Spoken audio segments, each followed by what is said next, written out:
I'm worth not much, sir, but I can cook. Those words would change everything, but first they had to survive the laughter. Picture this. A woman standing on an auction platform in 1880s Wyoming, wearing a faded dress and carrying nothing but hope, while an entire town decides she's worthless. One man sees different. One choice defies everyone. One moment proves that love doesn't start with beauty. It starts with courage. This is the story of the bride nobody wanted and the rancher who chose her anyway. Stay until the end and comment what city you're watching from. I want to see how far this story travels. The autumn sun hung merciless over Red Creek, Wyoming, baking the frontier town until the wooden buildings seemed to groan with exhaustion.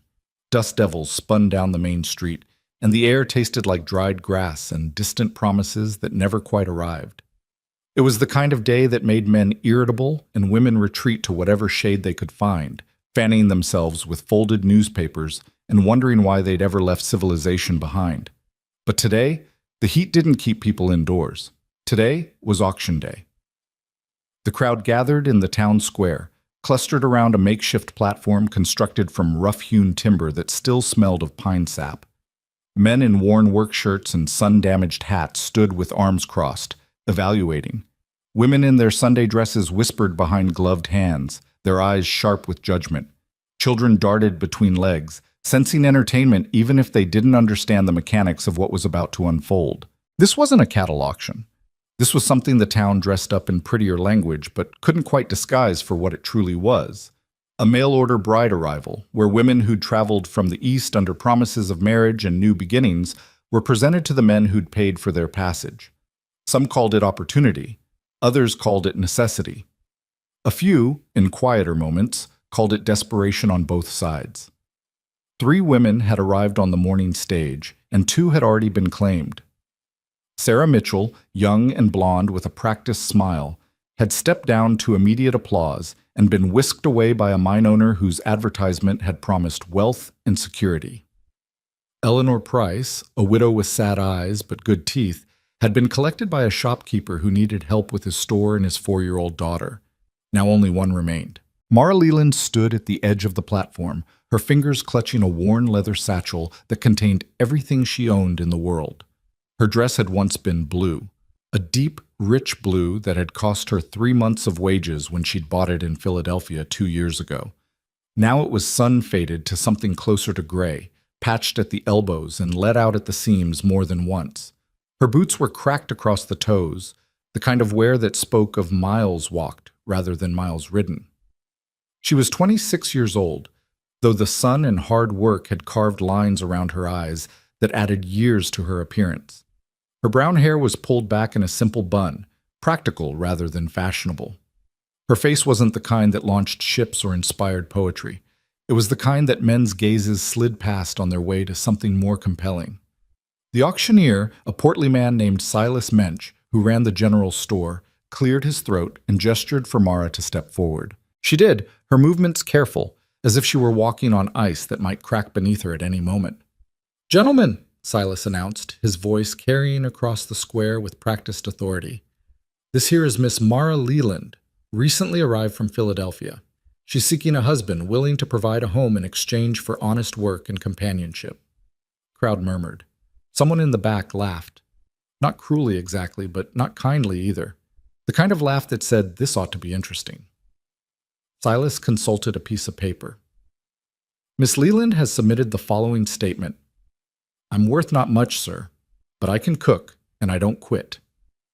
The murmuring grew louder. More laughter rippled through the assembly. "Not much to look at, neither," a voice called out. Mara's cheeks colored, but she kept her eyes forward, her chin up. She'd known this would be hard. She'd prepared herself for hard. Hard was familiar territory. "Can she bear children?" someone else asked. A rancher named Dutch Holloway, whose wife had died in childbirth 3 years prior, taking the baby with her. Silas looked uncomfortable. "I don't have information on that particular—" "I can work," Mara said quietly, her voice steady despite the tremor in her hands. "I can cook, clean, mend, tend animals, help with planting and harvest. I've worked in factories and kitchens and laundries. I don't need pretty clothes or fancy things. I just need a chance." The crowd fell silent for a moment, absorbing this. Then Dutch Holloway shook his head and turned away.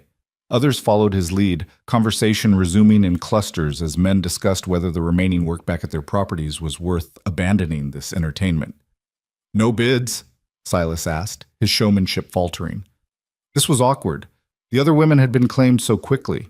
"Gentlemen, Miss Leland has traveled a long way. Should have stayed in Philadelphia," someone muttered. Mara felt something inside her begin to crack. Not break, because she'd been broken before, and this wasn't quite that, but crack nonetheless. Like ice in spring, the first sign that everything solid beneath you might be about to give way. She'd spent the last of her money on the train ticket west. She had 17 cents in her pocket and nowhere to sleep tonight if this didn't work out. The boarding house wouldn't take her without payment, and she'd already learned that frontier charity had limits. Behind her shame, though, beneath the humiliation, a small flame of anger began to kindle.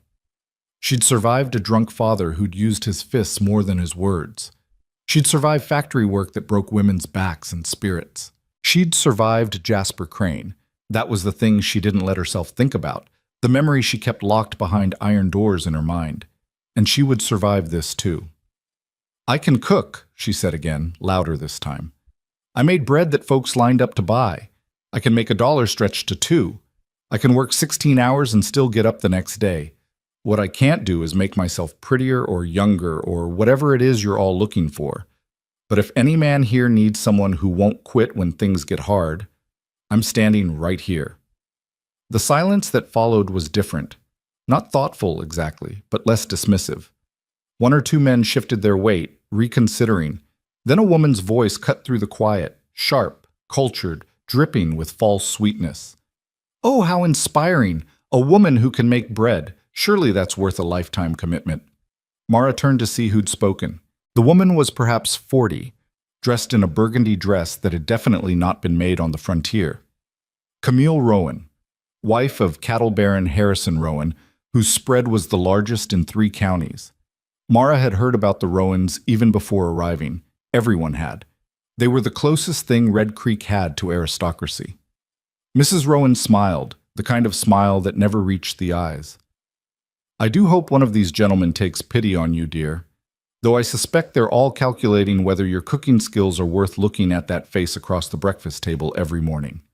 Beside her, Harrison Rowan shifted uncomfortably but said nothing. Several women in the crowd tittered. The men looked away, embarrassed on Mara's behalf, but not embarrassed enough to intervene. Mara felt heat flood her face. Not the heat of shame this time, but anger. Pure, clean anger. She opened her mouth to respond, to say something that would probably ruin whatever microscopic chances she had left, when a voice from the back of the crowd spoke. "I'll take her." Every head turned. The man pushing through the crowd was tall, not remarkably so, but he carried himself in a way that made him seem to take up more space than his actual dimensions required. He was perhaps 35, with dark hair that needed cutting and a face weathered by sun and wind into something that would never be handsome but managed a certain rugged steadiness. His shirt was clean but faded, his boots dusty from riding, and his hands bore the calluses of hard work. Vance Calder. Mara recognized him from the photographs she'd studied on the train, the ones in the catalogs that matched prospective brides with men seeking wives. He'd been one of 3 men who'd written to the agency, one of 3 possibilities. She'd memorized his details. 34 years old, widower, 4 children, ranch 10 miles from Red Creek, seeking a woman to help with household duties and child rearing. His letter had been brief, almost curt. Need someone practical. Don't care about looks. Must be good with children and not afraid of work. She hadn't dared hope he'd actually follow through. His photograph showed a decent-looking man, and decent-looking men with property usually had their pick. She'd assumed he'd take one look at her and choose Sarah or Eleanor instead, but here he was, walking toward the platform with steady purpose, his gray eyes fixed on her face. Silas Mensch blinked. "Mr. Calder? You're placing a bid?" "Not a bid," Vance said flatly. "A claim. I sent payment to the agency 6 weeks ago. Miss Leland's passage was arranged based on my deposit. I'll take her home now if she's willing." Mara stared at him. She'd known abstractly that someone had paid for her train ticket, But the agency had been vague about details, and she'd half convinced herself it was some kind of general fund. The knowledge that this specific man had chosen her, sight unseen, based only on a letter, made something tight in her chest loosen slightly. "You're sure?" Silas asked, glancing between them. "I mean, the other women were already spoken for when they stepped off that stage," Vance interrupted.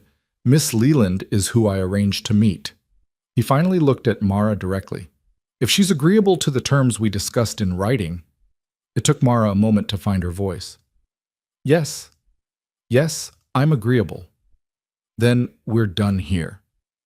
Vance stepped up to the platform, not onto it, but close enough to offer his hand. Mara took it, his palm warm and calloused against hers, and let him help her down.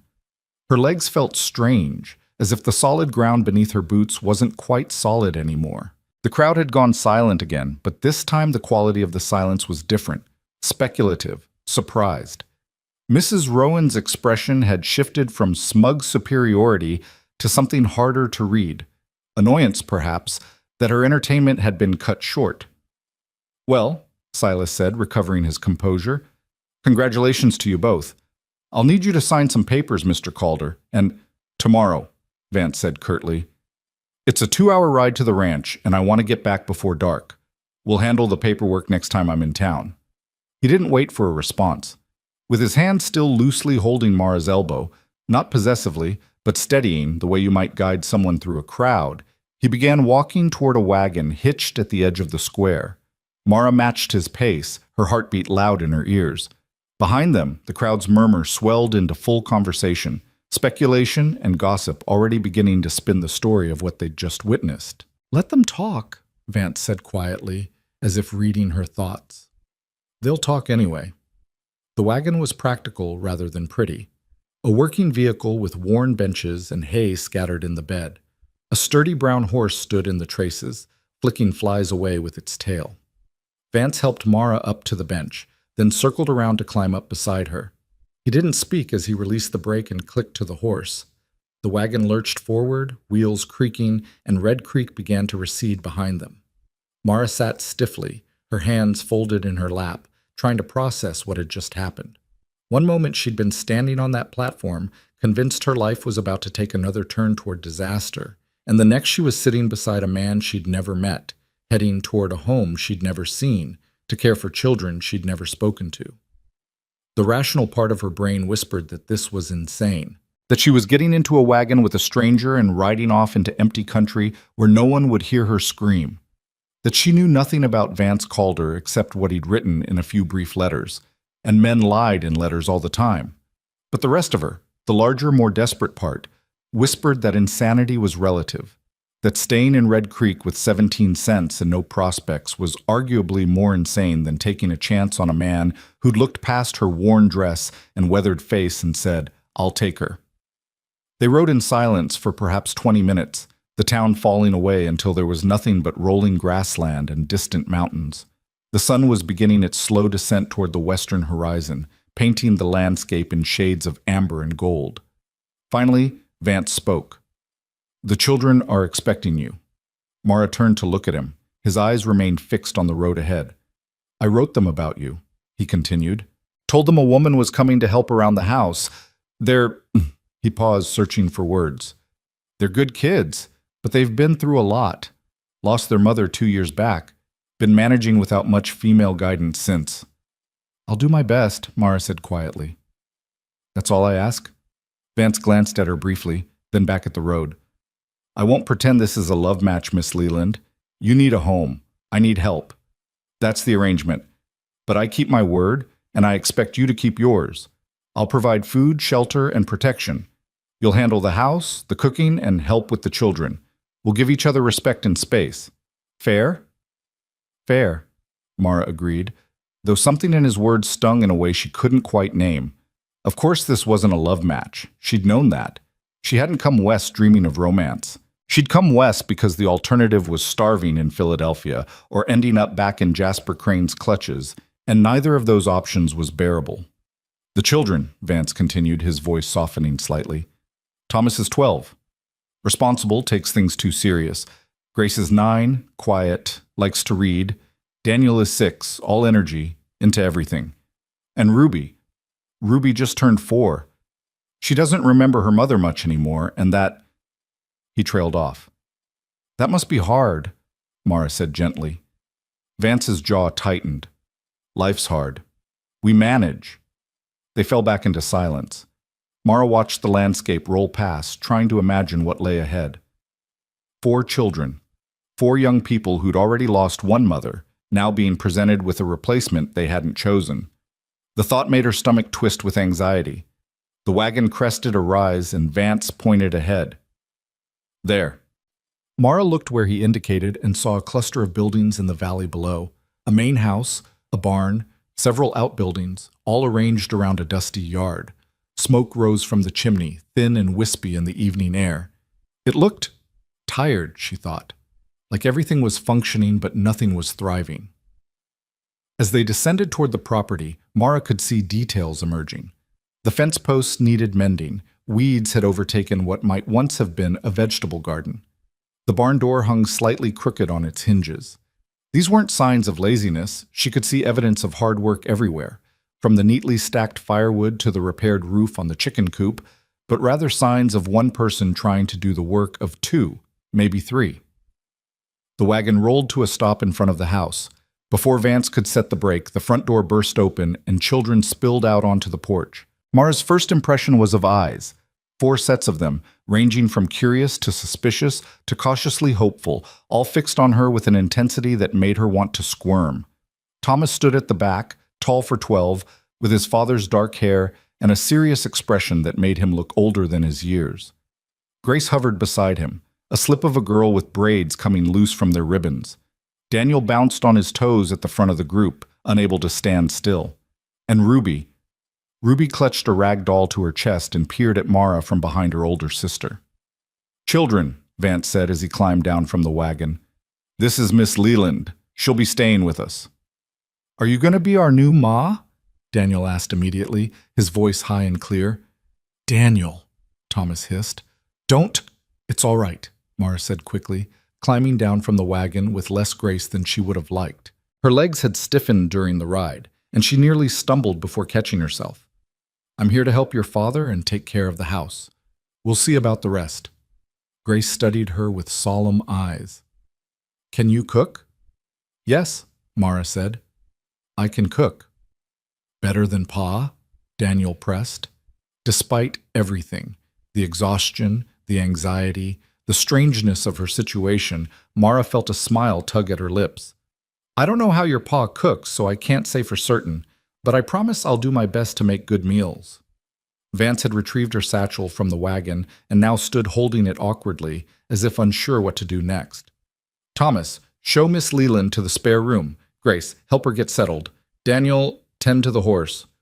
Ruby?" He looked down at his youngest daughter, who was still staring at Mara with wide eyes. "Stay out of trouble." The children scattered to their assigned tasks. Thomas beckoned for Mara to follow him, his movements stiff with discomfort. She picked up her satchel from where Vance had set it down and followed the boy into the house. The interior was dim after the bright sunlight outside.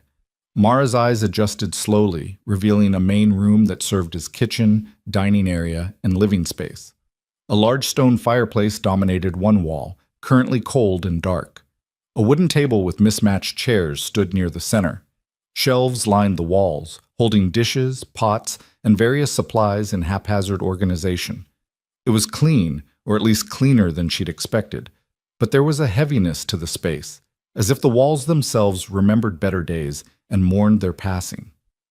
Thomas led her down a short hallway and stopped at a door. "This was Ma's sewing room," he said quietly. "Pa moved a bed in here for you." "Thank you," Mara said. The boy hesitated, his hand on the doorknob. "You won't stay," he said flatly. It wasn't a question. "The last woman Pa hired to help left after 3 weeks. Said it was too hard, too isolated. You'll leave too." Mara looked at him, really looked at him, at the defensive set of his shoulders, the pain hidden behind practical words, the desperate hope he was trying so hard to suppress. "I don't quit," she said simply. "That's what I told your father, and it's true. I've had jobs that would break most people, and I survived them. This, she gestured vaguely at the house around them. This is hard. I can see that. But hard isn't the same as impossible. And I've got nowhere else to go, which means I've got every reason to stay. Thomas's expression flickered, skepticism warring with the faint possibility of belief. Then he opened the door and stepped back. Supper's in an hour. Pa usually makes stew. The room was small, barely large enough for the narrow bed, a dresser with a cracked mirror, and a small trunk at the foot of the bed. But it had a window that looked out toward the mountains, and the bed had clean sheets, and after months of sleeping in boarding house rooms that smelled of other people's despair, it seemed like luxury. Mara set her satchel on the bed and sat beside it, her hands trembling now that she was alone. She'd done it.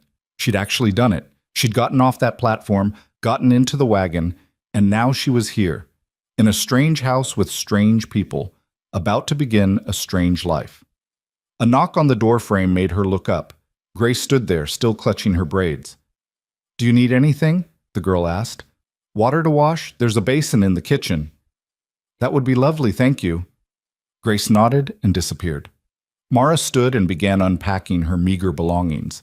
2 changes of clothes, a hairbrush, a small Bible that had been her mother's, a packet of letters from the agency, and at the very bottom, wrapped carefully in cloth, a small silver locket. She didn't open the locket. She never opened it anymore. But she couldn't bring herself to throw it away either, even though keeping it meant carrying a piece of a past she wanted to forget. Grace returned with a chipped basin full of water and a clean towel. "Supper will be ready soon," she said, then paused. "Miss Leland? What should we call you?" Mara considered this. "Mara is fine. Just Mara. Not Ma." Grace's voice was small, uncertain. "Not yet," Mara said gently. "Let's start with Mara and see where we go from there." The girl nodded and slipped away. Mara washed her face and hands, changed into her other dress, barely better than the one she'd traveled in, and redid her hair. Her reflection in the cracked mirror showed a woman who looked exactly as tired as she felt. The words from the auction echoed in her mind. "Not much to look at. Should have stayed in Philadelphia." She squared her shoulders. Let them think what they wanted. She was here now and she'd meant what she told Thomas. She didn't quit. The smell of cooking meat drew her back to the main room. Vance stood at the stove, stirring a large pot while Ruby sat at the table, swinging her legs and talking to her rag doll. Daniel was setting out bowls, mismatched like the chairs, and Thomas was slicing bread. Vance glanced up as Mara entered. "You didn't have to come help tonight. You've had a long day." "So have you," Mara said. "And I'm here to work." She moved to the stove, gently took the spoon from his hand, and began stirring the stew herself. After a moment of surprise, Vance stepped back and let her. The stew was simple: venison, potatoes, onions, carrots.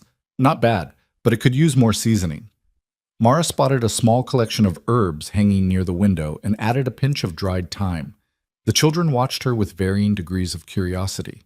They ate at the table, Vance at one end, Thomas at the other. The younger children ranged between them. Mara sat beside Grace, aware of every eye on her as she took her first bite. "It's good," Daniel announced after tasting his portion. "Better than Pa's." "Daniel," Vance said warningly. "But it is," the boy protested. "Your father's stew was fine," Mara said quickly. "I just added a little herb, that's all." Ruby, who had been quiet throughout the meal, suddenly spoke up. "Are you going to sleep here forever?" The table went silent. Thomas glared at his little sister. Grace stared at her bowl. Daniel looked between the adults with wide eyes. Vance opened his mouth, but Mara spoke first. "I'm going to sleep here for as long as your father and I both agree I should. Does that seem fair?" Ruby considered this gravely. "What if you don't like us?" "What if you don't like me?" Mara countered gently. "Then you'll leave." Ruby's voice was matter-of-fact, but her knuckles were white where she gripped her spoon. Mara set down her own spoon and looked around the table, meeting each child's eyes in turn. "I can't promise that everything will be perfect. I can't promise I'll never make mistakes or that you'll always like everything I do. But I can promise that I'm not looking for reasons to leave. I'm looking for reasons to stay. And from what I've seen so far, there are at least 4 good reasons sitting at this table. Thomas's expression remained skeptical, but something in his posture relaxed slightly. Grace offered a tiny smile. Daniel grinned outright. And Ruby studied Mara for a long moment, then went back to her stew, apparently satisfied. After supper, Vance announced it was bedtime for the younger children. Daniel protested, but was overruled. Ruby climbed down from her chair, and, to Mara's surprise, walked over and stood in front of her. "Will you tuck me in?" the little girl asked. Mara glanced at Vance, who looked equally surprised, but nodded. "If you'd like me to." She followed Ruby down the hall to a small room the little girl shared with Grace. The beds were neatly made, though the room had the cluttered feeling of a space without enough adult supervision. Clothes draped over a chair, books stacked haphazardly, a collection of small stones and leaves arranged on the windowsill. Ruby climbed into her bed, still clutching her rag doll. Mara pulled the blanket up to the girl's chin. "Comfortable?"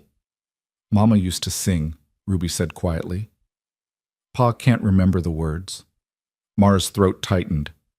"I don't know what songs your mama sang, but I could hum something, if you'd like." Ruby nodded. So Mara hummed, an old lullaby her own mother had sung years ago in a different life. Ruby's eyes drooped, and within minutes she was asleep, her breathing soft and even. When Mara returned to the main room, she found Vance washing dishes while Thomas dried them. Grace sat by the fireplace with a book. The scene was so domestic, so normal, that for a moment Mara felt like an intruder. "She asleep?" Vance asked without turning around. "Yes." "She doesn't usually take to people that fast." He handed a plate to Thomas. "Must have good instincts." Mara wasn't sure if that was a compliment or just an observation, so she said nothing. Instead, she picked up a dishcloth and began helping with the cleanup. They worked in silence, establishing a rhythm. Outside, full darkness had fallen, and through the windows Mara could see more stars than she'd ever seen in Philadelphia. The vastness of the sky here was almost frightening, so much space, so much emptiness, so much possibility for things to go wrong. But there was also possibility for things to go right. When the last dish was dried and put away, Vance sent Thomas and Grace to bed. Then he stood awkwardly in the middle of the room, clearly unused to having another adult present at this hour. "You should get some rest," he said finally. "Tomorrow will be busy. Laundry needs doing, and the garden needs tending, and Ruby will want attention." "Mr. Calder," Mara interrupted gently. "I know what needs doing. That's why I'm here." He looked at her then, really looked at her, and for the first time since he'd claimed her at the auction, she saw something beyond practicality in his eyes. Gratitude, perhaps, or relief, or maybe just exhaustion so deep it had worn grooves into his soul. "Thank you," he said quietly, "for coming, for staying, for—" He gestured vaguely at the space around them. "For this." "Thank you for choosing me," Mara replied, "when no one else would." Something passed between them in that moment. Not affection, not yet, but understanding. They were both desperate people who'd made a practical arrangement, but desperation didn't preclude dignity, and practicality didn't preclude kindness. "Good night, Miss Leland," Vance said. "Good night, Mr. Calder." Mara retreated to her small room and closed the door. She changed into her nightgown, washed her face again in the now cold water, and climbed into bed. The mattress was thin but adequate, the pillow lumpy but clean. Through the walls she could hear the house settling around her, floorboards creaking, wind whistling past the windows, the distant sound of an owl calling. Beyond that, silence, the vast empty silence of the frontier night. She thought about the platform, about standing there while people laughed, about Mrs. Rowan's cruel smile, about Vance's steady voice cutting through the noise. "I'll take her." She thought about Ruby's question. "Will you tuck me in?" She thought about tomorrow, and all the tomorrows after that, stretching ahead into unknown territory. And for the first time in longer than she could remember, Mara Leland felt something that might, if she were very careful and very lucky, eventually grow into hope. Outside her window, the stars wheeled slowly across the infinite Wyoming sky, bearing witness to one woman's decision to stop running and start building. One meal, one tucked-in child, one washed dish at a time. The auction was over. The real work was just beginning. Dawn arrived too early, slicing through the thin curtains of Mara's room with insistent light. She woke to the sound of a rooster crowing, and more distantly, the clatter of someone moving around in the kitchen. For a disoriented moment, she couldn't remember where she was. Then memory returned in a rush. The auction, the wagon ride, 4 pairs of watchful eyes. She dressed quickly in the dimness, braiding her hair with practiced efficiency. When she emerged from her room, she found Vance already at the stove, coaxing life into the fire, while Ruby sat at the table rubbing sleep from her eyes.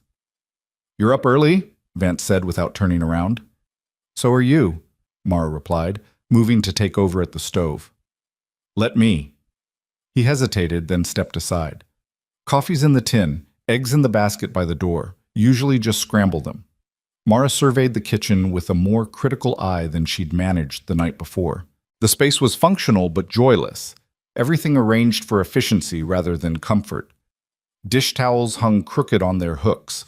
The spice collection was sparse and disorganized. A film of dust coated the tops of the higher shelves where a busy man's reach didn't extend often enough.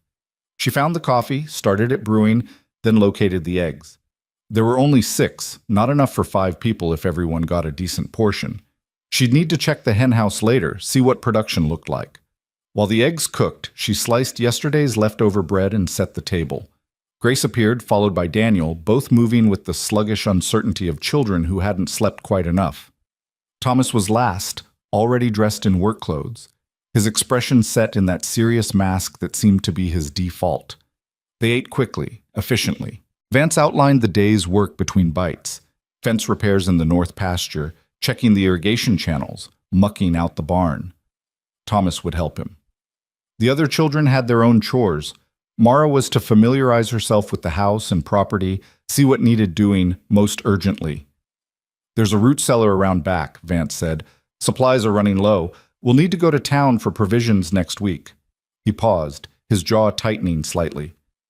"You'll probably want fabric for dresses. The general store can put it on my account." Mara kept her voice neutral. "That's generous, but I can manage with what I have." "You can't manage with 2 dresses for long out here. The work's too hard." He stood, carried his plate to the basin. "Get what you need. It's practical, not charity."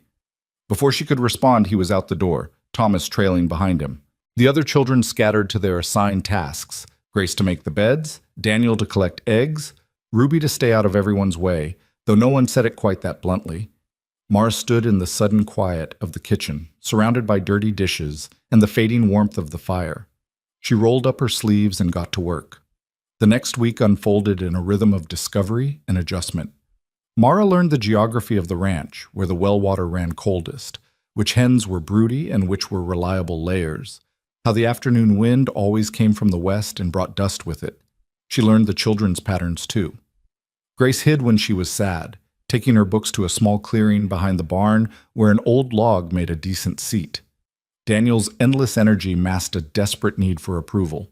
He'd try anything if you told him it would make his father proud. Ruby attached herself to Mara's skirts and followed her everywhere, chattering about her ragdoll's adventures with the unself-conscious creativity of a 4-year-old. And Thomas watched everything.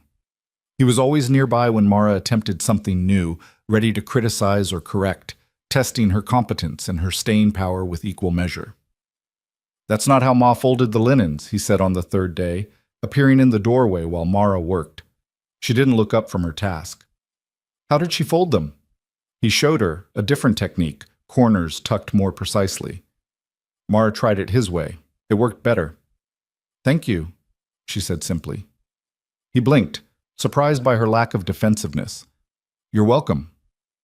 Small victories, Mara told herself. Small victories accumulated. Vance remained distant but not unkind. He spoke in practical statements rather than conversation. "The fence is mended. Thomas did good work today. Storm coming tomorrow probably." He rose before dawn and worked until darkness forced him inside. At meals, he ate whatever Mara prepared with minimal comment, though she noticed he always finished his plate, even on days when she experimented with new recipes that didn't quite succeed. On the 8th day, Mara woke to find the kitchen already occupied. Not by Vance this time, but by Grace, who stood at the counter staring at a bowl of apples with an expression of deep concentration. "Couldn't sleep?" Mara asked gently. Grace jumped. I wanted to make something for Pa. He likes apple pie, but I don't know how, and Ma's recipe book is... She gestured vaguely toward a shelf where a leather-bound journal sat gathering dust. May I look? Grace nodded, relief flooding her features. The recipe book was a treasure, pages filled with a woman's careful handwriting, notes in the margins about adjustments and preferences. Emma's apple pie, read one heading with a note below. Vance's favorite, extra cinnamon. Mara felt like an intruder reading these intimate domestic records, but Grace was watching her hopefully, so she pushed the discomfort aside. Let's make it together. You can help measure. They worked in the pre-dawn darkness, lighting a single lamp to see by. Grace proved a capable assistant, her small hands deft with the measuring cups. As they rolled out the dough, the girl spoke quietly. Ma used to let me help sometimes. Thomas says I shouldn't try to copy her, that it's not the same, but I don't want Pa to forget what her pies tasted like. Mara's hand stilled on the rolling pin. Your Pa won't forget. Memory doesn't work that way. But Grace... She waited until the girl looked at her. Making something with love isn't copying, it's honoring. Your Ma would be glad you remember her recipes. She'd be glad you want to make your Pa happy. Do you think so? I know so. The pie went into the oven just as the rest of the house began stirring. By the time Vance and Thomas came in from the early barn chores, the kitchen smelled of cinnamon and butter and caramelized apples. Vance stopped in the doorway, his expression unreadable. Grace made it, Mara said quickly. I just supervised. Grace ducked her head, suddenly shy. It's Ma's recipe, your favorite. Something shifted in Vance's face, a crack in that careful control he maintained. He crossed the kitchen in 3 strides and pulled Grace into a hug that lifted her off her feet. Thank you, sweetheart. Thank you. Over Grace's head, his eyes met Mara's. She saw gratitude there, and something else. A recognition that she was doing more than cooking and cleaning. She was helping these children remember how to reach for their father and helping him remember how to let them. The moment passed. Vance set Grace down, ruffled her hair, and moved to the stove for coffee. But the atmosphere in the kitchen had shifted somehow, warmth creeping into spaces that had been cold. That afternoon, while Vance and Thomas were occupied in the far pasture and the younger children played in the yard, Mara finally ventured into the abandoned vegetable garden. It had once been substantial. She could see the bones of it beneath the weeds. Neat rows marked out. Wooden stakes still standing, though the plants they'd once supported were long dead. A small scarecrow tilted drunkenly in the center, its burlap face weathered to featurelessness. Mara knelt in the dirt and began pulling weeds. The work was meditative, requiring just enough attention to occupy her hands while leaving her mind free to wander. She thought about Philadelphia, about the factory where she'd worked 16-hour days for pennies, about the boarding house where she'd lived, sharing a room with 3 other women, all of them too tired to talk much, about Jasper Crane. No, she wouldn't think about him. That was over. That was behind her. What are you doing? She looked up to find Thomas standing at the garden's edge, his arms crossed in that defensive posture he favored. Clearing the garden? Thought I might plant some vegetables if there's time before the frost comes. Ma's garden. It wasn't a question, and his tone carried warning. Mara sat back on her heels. Yes, your Ma's garden. But gardens are for growing things, Thomas, not for letting die because someone who loved them isn't here anymore. I think... She chose her words carefully. I think your Ma would rather see food growing here than weeds. You didn't know her. You don't know what she'd want. You're right. I didn't know her, but I know gardens and I know waste, and I know that the best way to honor someone who built something good is to keep it alive. She pulled another weed, her voice gentling. If you think this is wrong, I'll stop. But if you think your Ma would want her children fed from the work of her hands, even now, then help me clear it. Thomas stood there for a long moment, his jaw working. Then, without a word, he knelt beside her and began pulling weeds, too. They worked in silence until Grace found them and joined in. Then Daniel, who made a game of seeing who could pull the biggest weed. Even Ruby contributed, collecting the pulled vegetation in a pile she insisted was a castle for beetles. Vance found them there as the sun began its descent toward the horizon. He stood watching, 4 children and 1 woman, all dirt-stained and sweating, working together in the skeleton of his late wife's garden. Mara looked up and met his eyes, uncertain of his reaction. "Supper might be late," she said. "We got distracted." "We're fixing Ma's garden," Ruby announced proudly. "Mara says we can grow food." Vance's expression remained unreadable for a moment longer. Then he stepped into the garden, knelt beside Daniel, and started pulling weeds. "Then we'd better get it finished before dark." 2 weeks after Mara's arrival came the Autumn Harvest Festival, Red Creek's annual celebration marking the end of growing season. Vance announced they'd be attending, his tone making it clear this wasn't optional. "The children need to see other people," he said over breakfast, "and I need to settle accounts with some of the other ranchers." Mara's stomach knotted with anxiety. She'd successfully avoided town since the auction, but she'd known this reprieve couldn't last forever. "Of course. What should I prepare?"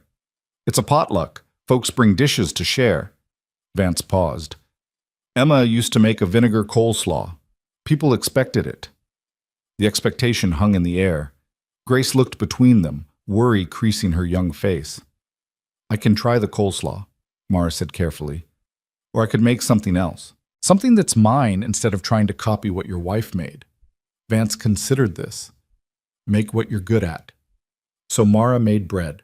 3 loaves of herb-studded bread that made the house smell like a bakery. It was what she knew, what she could do well without reference books or inherited recipes. When they loaded into the wagon on festival morning, the bread sat wrapped in clean cloths, warm and fragrant. The festival was held in a large meadow just outside town. By the time they arrived, dozens of families had already gathered. Long tables groaned under the weight of contributed food. Children ran shrieking between adults. Men clustered in groups discussing weather and livestock prices. Women supervised the food and gossiped with the practiced efficiency of long association.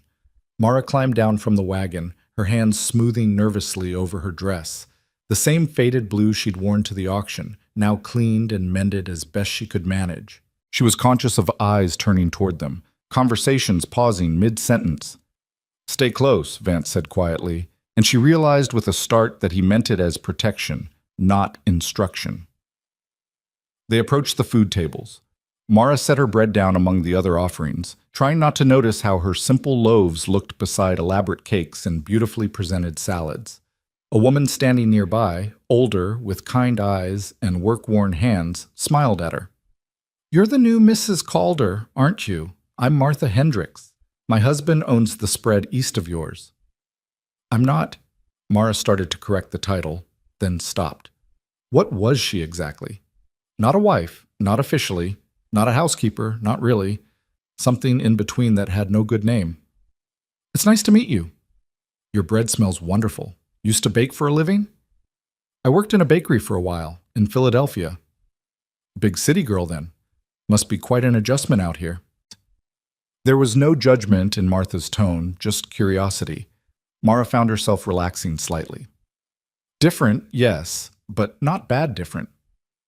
They talked for a few more minutes, easy conversation about weather and recipes and the peculiarities of frontier life. Mara felt some of the tension leave her shoulders. Maybe this wouldn't be so terrible after all. Then a voice cut across the pleasant chatter like a knife through silk. "Well, well, if it isn't the auction bride. Tell me, dear, how does it feel to be chosen last?" Mara turned to find Camille Rowan bearing down on her, resplendent in a dress that probably cost more than Vance earned in 6 months. Several other well-dressed women flanked her like attendants surrounding a queen. Martha Hendricks' expression hardened. "Camille?" "I'm just making conversation, Martha. Surely our new neighbor doesn't mind a friendly question." Mrs. Rowan's smile was poison wrapped in politeness. After all, it must have been quite the experience, standing up there while the entire town decided you weren't worth bidding on. How humiliating. Though I suppose Vance Calder took pity on you, he always did have a soft heart for strays. Heat flooded Mara's face. Around them, conversations had stopped. People were watching now, waiting to see how she'd respond. The old instinct rose up, to apologize, to make herself smaller, to accept whatever cruelty was being offered because resistance only made things worse. But then she heard Ruby's voice somewhere behind her, calling for Mara. And she thought about Grace making pie in the pre-dawn darkness, and Thomas grudgingly helping in the garden, and Vance's quiet "thank you" in the kitchen that first night. She squared her shoulders and looked Camille Rowan directly in the eyes. "You're right. It was humiliating, standing there while people I'd never met decided I wasn't worth their time. But then Mr. Calder stepped forward, and I learned something important, that one person's opinion matters more than a crowd's mockery, especially when that one person sees value where others see none." Mrs. Rowan's smile faltered slightly. Mara continued, her voice steady. "I'm sure someone of your refinement can't possibly understand what it means to need something as simple as a chance, but I'm grateful for mine. And I'm trying every day to prove Mr. Calder's faith in me wasn't misplaced." "Faith?" Mrs. Rowan laughed, but it sounded forced now. "My dear girl, he needed a servant. Don't mistake necessity for faith." "Camille, that's enough." Mara hadn't heard Vance approach, but suddenly he was there, standing close enough that she could feel the heat radiating from his body. His hand came to rest lightly at the small of her back, a gesture that could have been casual but felt intensely protective. "Vance," Mrs. Rowan purred, her tone shifting instantly to something flirtatious. "I was just getting to know your new employee." "She's not my employee," Vance said flatly. The crowd had grown now, people openly watching. "Miss Leland came to help with my household and my children. She's doing excellent work at both. If you have concerns about my domestic arrangements, you're welcome to voice them to me privately. Otherwise, I'd appreciate you leaving her alone." The silence that followed was thick enough to cut. Mrs. Rowan's face had gone red, though whether from embarrassment or anger Mara couldn't tell. "Well," Mrs. Rowan said finally, her voice tight. "How gallant of you, defending the help." "She's not the help," Vance repeated, and his hand pressed more firmly against Mara's back. "She's—" He paused, seeming to search for the right word. "She's part of my household, under my protection, and if you insult her again, you insult me, Mrs. Rowan stared at him for a moment longer, then turned on her heel and stalked away, her attendant scurrying after her. The crowd began to disperse, conversations resuming with the electric quality of people who'd just witnessed unexpected drama. Vance's hand dropped from Mara's back. "You all right?" She nodded, not trusting her voice. "Good. Come on. Thomas wants to enter the shooting competition, and I should supervise before he hurts himself trying to impress the Miller girl." He walked away, leaving Mara standing by the food table with Martha Hendricks, who was smiling broadly. "That," Martha said with satisfaction, "was the most excitement we've had at one of these festivals in years. Camille's been the unquestioned queen bee around here for too long. Good to see her taken down a peg." "I didn't mean to cause trouble," Mara said weakly. "Trouble? Honey, you stood up for yourself with dignity. That's not causing trouble. That's refusing to accept it." Martha patted her arm. "Come on, let me introduce you to some people who'll actually be glad to meet you." The rest of the festival passed in a blur. Mara met what felt like dozens of people, some friendly, some neutral, a few who looked at her with the same dismissive assessment as Mrs. Rowan, but had the grace not to voice it. She watched Thomas win third place in the shooting competition and swell with pride. She helped Grace pick wildflowers from the meadow edge. She carried Ruby on her hip when the little girl grew tired, the child's head heavy on her shoulder. And she caught Vance watching her, not constantly, but occasionally, his expression thoughtful in a way she couldn't quite interpret. As the sun began setting and families started packing up to leave, Mara found herself back at the food tables, helping collect dishes. Her bread was gone, she noticed. Every slice. It felt like a tiny victory. "Mara!" She turned to find Daniel running toward her, his face split with a grin. "Pa says we can stay for the music. They're going to have dancing." "That's nice, sweetheart. Will you dance with me? Pa never dances anymore, and Thomas says he's too old for it, but I want to dance." Before she could answer, the first notes of a fiddle cut through the evening air. Someone else joined in with a guitar. The music was simple, cheerful, the kind of folk tunes that made feet tap whether you wanted them to or not. Daniel grabbed her hand and pulled her toward the clearing that had been designated as a dance floor. Mara let herself be led, laughing at his enthusiasm. They weren't really dancing so much as spinning in circles while Daniel jumped around with more energy than rhythm, but his joy was infectious. When that song ended and another began, Grace appeared. My turn?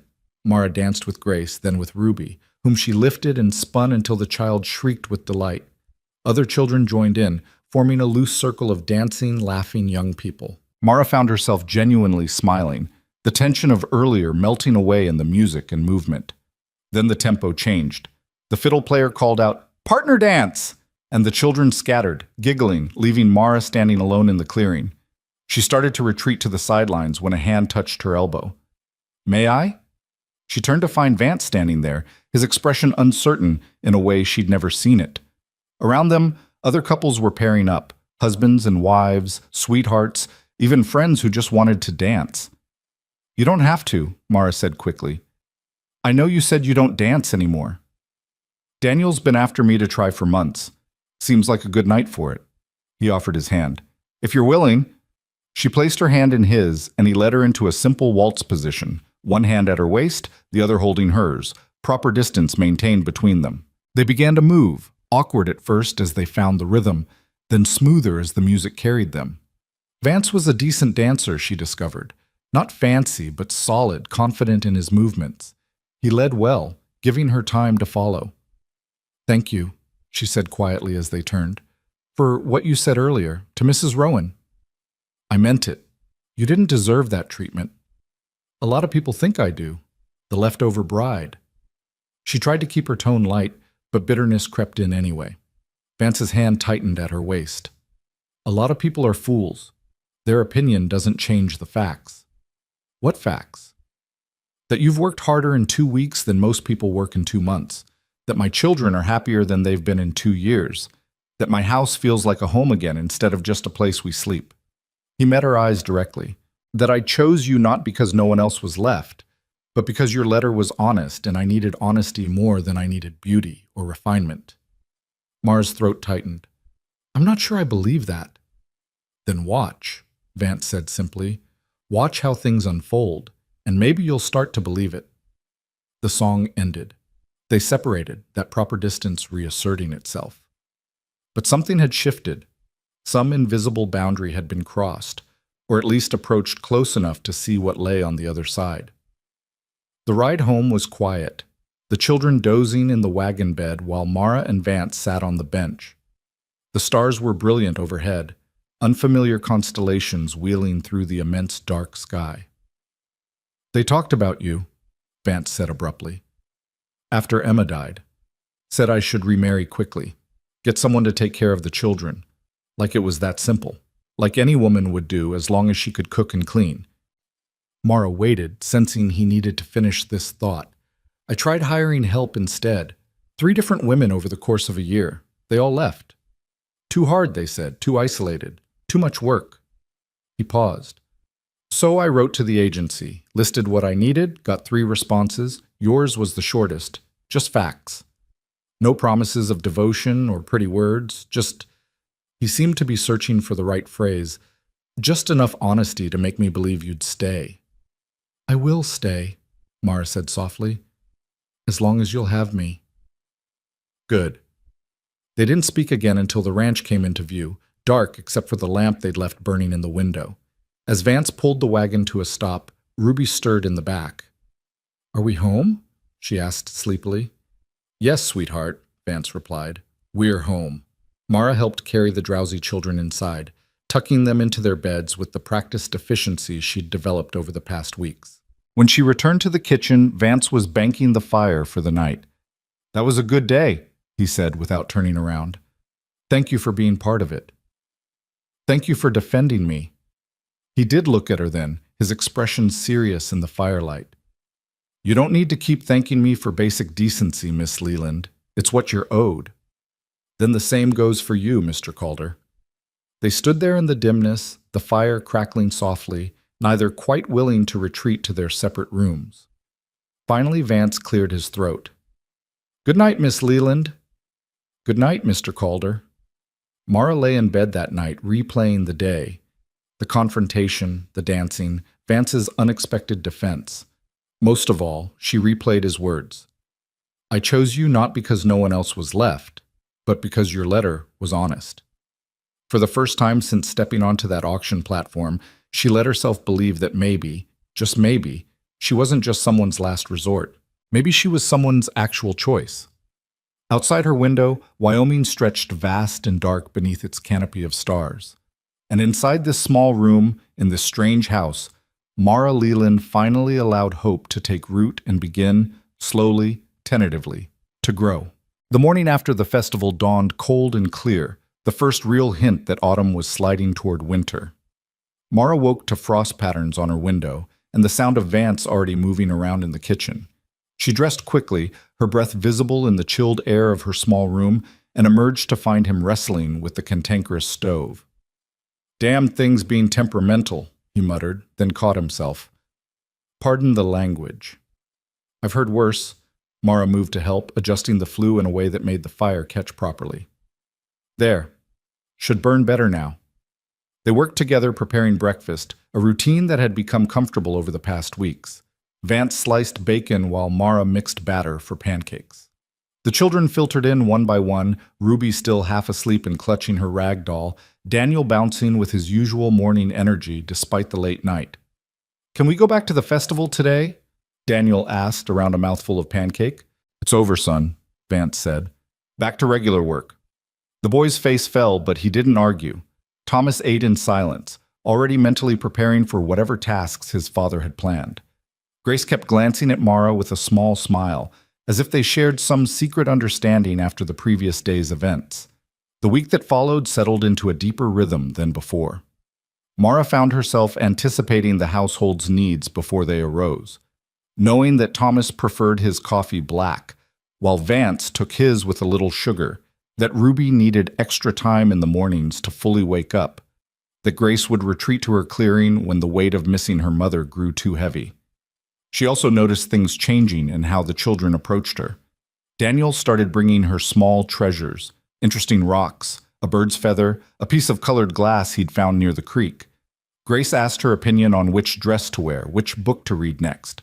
Even Thomas, still guarded, began seeking her out when he encountered household problems he couldn't solve alone.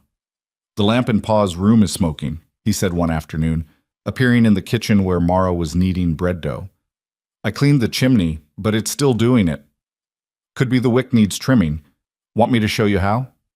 They worked together on the lamp, Mara explaining the mechanics while Thomas listened with intense focus.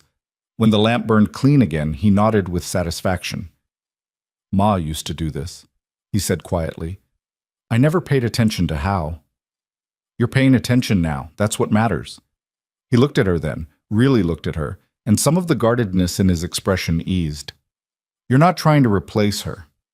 It wasn't a question, but Mara answered anyway. No, I couldn't even if I wanted to. Your mother built something here that was hers, her garden, her recipes, her way of loving all of you. I'm just trying to build something of my own alongside it. Thomas nodded slowly. That's good. He hesitated, then added, You're doing okay. At the building thing. Coming from Thomas, it was high praise. Mara felt warmth bloom in her chest, but contentment, she was learning, was a fragile thing on the frontier. It was late afternoon 2 days later when Mara walked into town for supplies. Vance had offered to accompany her, but she'd insisted she could manage. The list was short, the weather was good, and she wanted to prove she could handle simple tasks independently. He'd relented after making her promise to be back before dark. The walk was pleasant, the autumn air crisp and clean. Red Creek bustled with its usual activity, wagons rolling through, men loading supplies, women going about their errands. Mara headed straight for the general store, hoping to avoid unnecessary interaction. She was examining a bolt of fabric. Vance had been right about needing another dress, when a hand closed around her upper arm. Hello, Mara. The voice turned her blood to ice. She spun around and found herself face to face with Jasper Crane. He looked exactly as she remembered, tall, well-dressed, with handsome features that disguised something rotten beneath. His grip on her arm was firm but not yet painful, the kind of hold that could tighten in an instant. Let go of me, Mara said, her voice low and steady despite the panic clawing up her throat. Now, is that any way to greet an old friend? Jasper's smile was pleasant, his tone conversational. To anyone watching, they might have been acquaintances having a casual reunion. I've been looking for you for months. Imagine my surprise when I heard about a mail-order bride from Philadelphia matching your description. I said let go. His fingers tightened slightly. We have matters to discuss. You left rather abruptly. I left because you wouldn't accept no for an answer. I was offering you security, a position in my household, very generous terms. Mara forced herself to meet his eyes. You were offering to make me your mistress. I declined. That should have been the end of it. You didn't have the right to decline. His voice remained pleasant, but something cold flickered in his eyes. I'd invested considerable time and resources in you, training you, providing you opportunities. You owed me. I owed you nothing. Mara tried to pull her arm free, but his grip was iron now. People were starting to notice, conversations pausing as heads turned their direction. You owe me everything, Jasper said, his smile never wavering, and I've come to collect. You're going to walk outside with me very calmly, and we're going to have a proper conversation about your return to Philadelphia. I'm not going anywhere with you. Oh, I think you are. Unless you'd like me to make a scene. Tell everyone here what you really are. A woman who accepted my patronage, lived in my house, and then fled like a thief in the night when I expected reasonable compensation for my generosity. It was the old threat, the one he'd used before. Ruin her reputation, make it impossible for her to find decent work, paint her as something she wasn't. In Philadelphia, where he had influence and connections, it had worked. She'd run rather than fight because fighting seemed impossible, but she wasn't in Philadelphia anymore. Tell them, Mara said clearly, loudly enough that the surrounding conversations died completely. Tell everyone here your version. Then I'll tell them mine, about how you hired me as a kitchen worker and decided that gave you ownership of more than my labor. About how you cornered me in hallways and made suggestions that had nothing to do with my job. About how when I tried to leave, you threatened to destroy any chance I had of finding other employment. Tell them, Mr. Crane, let's see whose story they believe. Jasper's pleasant mask cracked. You little... I believe the lady asked you to let go. Mara had never been so grateful to hear Silas Mensch's voice. The shopkeeper moved out from behind his counter, his bulk making him suddenly imposing, despite his generally jovial nature. Behind him, two other men had risen from where they'd been sitting by the stove, ranch hands Mara recognized from the festival. This is a private matter, Jasper said, but his grip on Mara's arm had loosened slightly. Don't look private to me, Silas said. Looks like a man grabbing a woman who don't want to be grabbed. We don't care for that kind of behavior around here. I'm her former employer. She has obligations. She's a resident of Red Creek now, Silas interrupted, under the protection of Vance Calder. Whatever disputes you had in Philadelphia don't carry weight here. Now let her go or we'll have a problem. For a moment, Jasper looked like he might argue further. Then he released Mara's arm with a deliberate slowness that was somehow more threatening than if he'd shoved her away. This isn't over, he said quietly, for her ears only. You belong to me, Mara. One way or another, I'll make you understand that. He turned and walked out of the store, leaving Mara standing there with her heart hammering against her ribs. Her arm ached where he'd gripped it. You all right, Miss Leland? Silas asked gently. She nodded, not trusting her voice. You know that man? Yes. From Philadelphia. He was my employer. She stopped, unsure how much to reveal. He wanted more than employee services, Silas finished grimly. Yeah, I gathered that. You're safe here, Miss Leland. Red Creek takes care of its own, but you should tell Vance about this. He'll want to know. Mara completed her shopping in a daze, her hands shaking as she counted out coins. The walk back to the ranch seemed longer than before, every shadow making her jump, every sound of hoofbeats making her heart race. Jasper's words echoed in her head. This isn't over. She'd been foolish to think she could escape him by simply running far enough. Men like Jasper Crane didn't let go of things they considered their property. Vance was in the barn when she arrived, and she seriously considered not telling him about the encounter. But secrets had a way of festering, and besides, Silas was right. Vance needed to know. She found him mending tack, his hands working with practiced efficiency. He looked up as she entered, and whatever he saw in her face made him set down his work immediately. What happened? She told him everything about Jasper's arrival in Philadelphia 2 years ago, how he'd hired her for his household staff, how his attention had gradually shifted from employer to something predatory, how he'd cornered her, made suggestions, then threats, how she'd fled to the mail-order bride agency as a last desperate escape. Vance listened without interrupting, his expression growing darker with each detail. When she finished, describing the encounter in the store, his jaw was clenched so tight she could see the muscle jumping. Where is he staying? His voice was dangerously quiet. I don't know. Vance, please don't. Don't what? Don't protect you from a man who thinks he owns you? He stood, his full height suddenly imposing. That's exactly what I'm going to do. Violence won't solve this. It'll only make things worse. I'm not talking about violence. I'm talking about making it clear that you're under my protection, and any man who touches you without permission will answer to me. He moved toward the barn door, but Mara stepped into his path. Please, just let it be for tonight. He's probably staying at the hotel. He'll leave town soon enough when he realizes I'm not going with him. Vance looked down at her, conflict clear in his expression. He grabbed you. In public. That's not a man who gives up easily. No, Mara admitted quietly. It's not. But I'm not the same woman I was in Philadelphia. I'm not alone anymore. That matters. Something in her words seemed to reach him. His shoulders relaxed slightly, though tension still radiated from him. If he comes near you again, I'll tell you immediately. I promise. They stood there in the barn's dimness, hay dust dancing in the shafts of late afternoon light. Finally, Vance nodded. All right, but I'm riding into town tomorrow to make some things clear, and you don't go anywhere alone until this is resolved. Understood?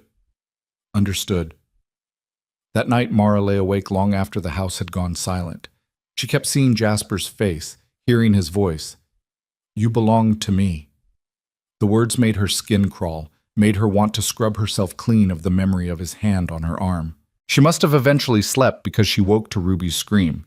Mara was out of bed and running before conscious thought caught up with her actions. The hallway was thick with smoke, acrid and choking, flames visible through the window, not the house, thank God, but the barn. The barn was on fire. She burst into Ruby and Grace's room. Both girls were awake, Ruby sobbing, Grace frozen with fear. Get your brother, Mara ordered Grace. Get Thomas and Daniel. Get them outside, away from the buildings. Go now! Grace unfroze and ran. Mara scooped up Ruby and followed, meeting Thomas in the hallway. He'd already grabbed Daniel. Where's Pa? Thomas shouted over the roar of flames. I don't know. Get your siblings out? I'll find him. She thrust Ruby at Thomas and ran for Vance's room. Empty. The front door stood open, smoke billowing in. Through it she could see Vance running toward the barn, his shirt thrown on but not buttoned. The horses, he was shouting. The horses are inside! Horror flooded through Mara. The barn was fully engulfed now, flames shooting through the roof, the sound of terrified horses screaming cutting through the night. Without the horses, the ranch couldn't function. They'd lose everything. Vance reached the barn door and pulled it open. Smoke poured out in a black cloud. He disappeared inside. No! Mara ran after him, her bare feet stumbling over rough ground. She could hear Thomas behind her, shouting for her to stop, but she didn't stop. Vance was in that inferno, and if he died trying to save the horses, she'd never forgive herself for standing by and watching. The heat hit her like a wall when she reached the barn door. Flames crawled up the walls, eating through timber that had stood for decades. The smoke was thick enough to drown in, burning her eyes and throat. She could barely see, but she could hear. Horses screaming in terror, Vance's voice shouting commands. She stumbled forward, following the sound, found him struggling with the gate to the first stall, the panicked mare inside rearing and striking at the walls. Get out! He roared when he saw her. Mara, get out! Not without you. She grabbed the halter hanging beside the stall, managed to get it over the mare's head despite the horse's thrashing. Together they got the mare moving, pushed her toward the door. The horse bolted as soon as she saw open air, racing away from the flames. There were 3 more horses. The smoke was getting thicker, the heat more intense. A beam cracked somewhere above them, sending a shower of sparks cascading down. Vance was already at the second stall, fighting with the latch that had warped in the heat. "It's stuck!" Mara grabbed a shovel leaning against the wall and used it as a lever. The latch broke. Another horse freed, sent running into the night. The third horse was already down, overcome by smoke. They got it to its feet, half carrying, half dragging it toward the door. Mara's lungs burned, each breath like inhaling fire. Black spots danced in her vision. One more horse. The gelding in the last stall was Thomas's favorite, a gentle gray named Storm. The animal was trapped behind a gate that had jammed completely, wood swollen with heat. Vance threw his weight against it, but it wouldn't budge. "Leave it!" Mara shouted. "We have to leave it!" "I can't." The anguish in Vance's voice cut through her. "Thomas loves this horse. I can't." A terrible crack sounded from above. Mara looked up and saw the main support beam splitting, flames eating through its center. It was going to fall. It was going to fall right on top of them. She acted on instinct, throwing herself at Vance, using all her weight to knock him sideways. They both went down hard as the beam crashed where Vance had been standing seconds before. The impact sent a shockwave through the building. More beams began to crack, the structural integrity failing. "Move!" Mara scrambled to her feet, hauling Vance up with her. The door seemed impossibly far away now, the path blocked by burning debris. Vance grabbed her hand and pulled her to the side wall where the flames hadn't reached yet. He kicked at a loose board once, twice, 3 times until it gave way, creating a gap barely wide enough to squeeze through. He shoved her through first. She tumbled out into blessedly cool air, her lungs seizing as she tried to breathe. Hands grabbed her, Thomas, pulling her away from the building. She turned back to see Vance squeezing through the gap, his shirt catching on a nail, flames reaching toward him. Then he was out, stumbling forward, and Thomas had him too, both of them dragging their father away from the barn as the roof collapsed inward with a roar like thunder. They made it perhaps 20 feet before Vance's legs gave out. He went down hard, Mara collapsing beside him. Thomas stood over them, his face streaked with tears, Daniel and Grace clinging to each other nearby, Ruby sobbing in Grace's arms. "Pa," Thomas was saying, his voice breaking. "Pa, you're okay. You're okay." But Vance wasn't responding. His eyes had rolled back, his body going limp. Mara pressed her ear to his chest and heard his heartbeat, fast but steady. He'd passed out, probably from smoke inhalation. "He needs a doctor," she said, her voice raw and rasping. "Thomas, take Daniel and ride to town. Get Dr. Morrison. Grace, bring water. Ruby, stay with me." The children scattered to their tasks. Mara knelt beside Vance, checking him for burns. His hands were blistered, his face covered in soot, but nothing seemed life-threatening. The real danger was his lungs. She tilted his head back, trying to keep his airway clear.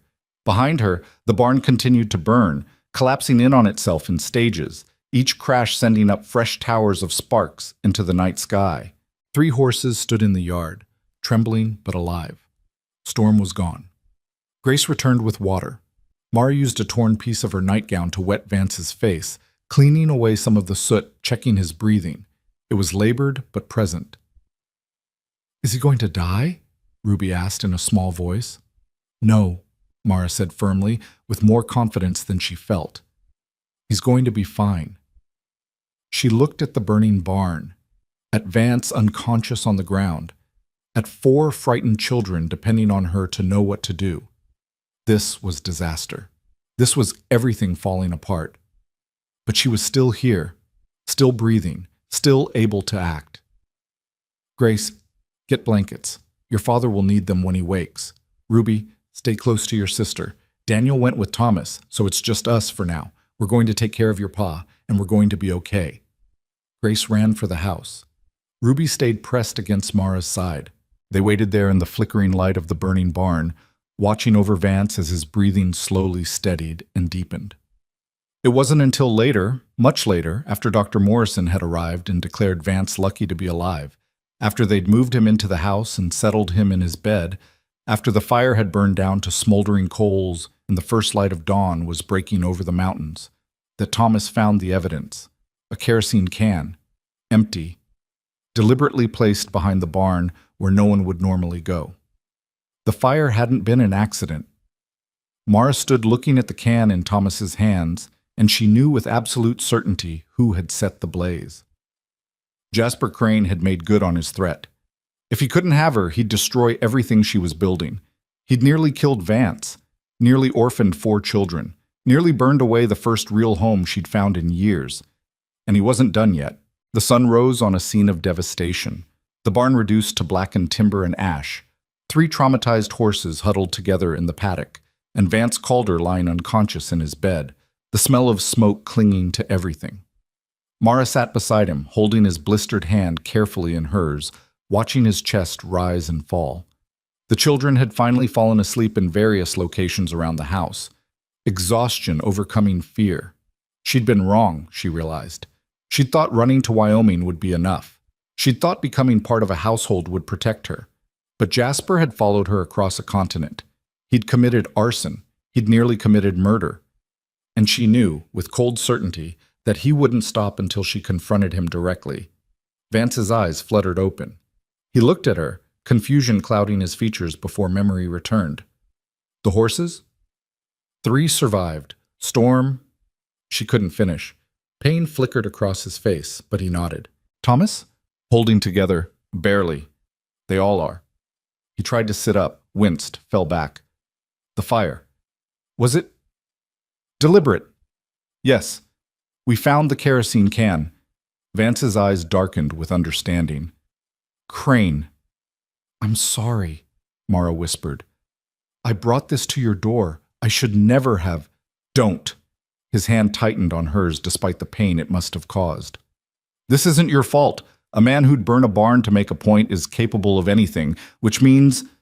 He stopped, coughing, his body racking with the effort. Dr. Morrison appeared in the doorway. That's enough talking, Vance. Your lungs need rest. Miss Leland, step outside for a moment. Mara obeyed reluctantly, moving to the kitchen where she found Thomas sitting at the table, still holding the kerosene can, staring at nothing. He tried to kill Pa, the boy said flatly.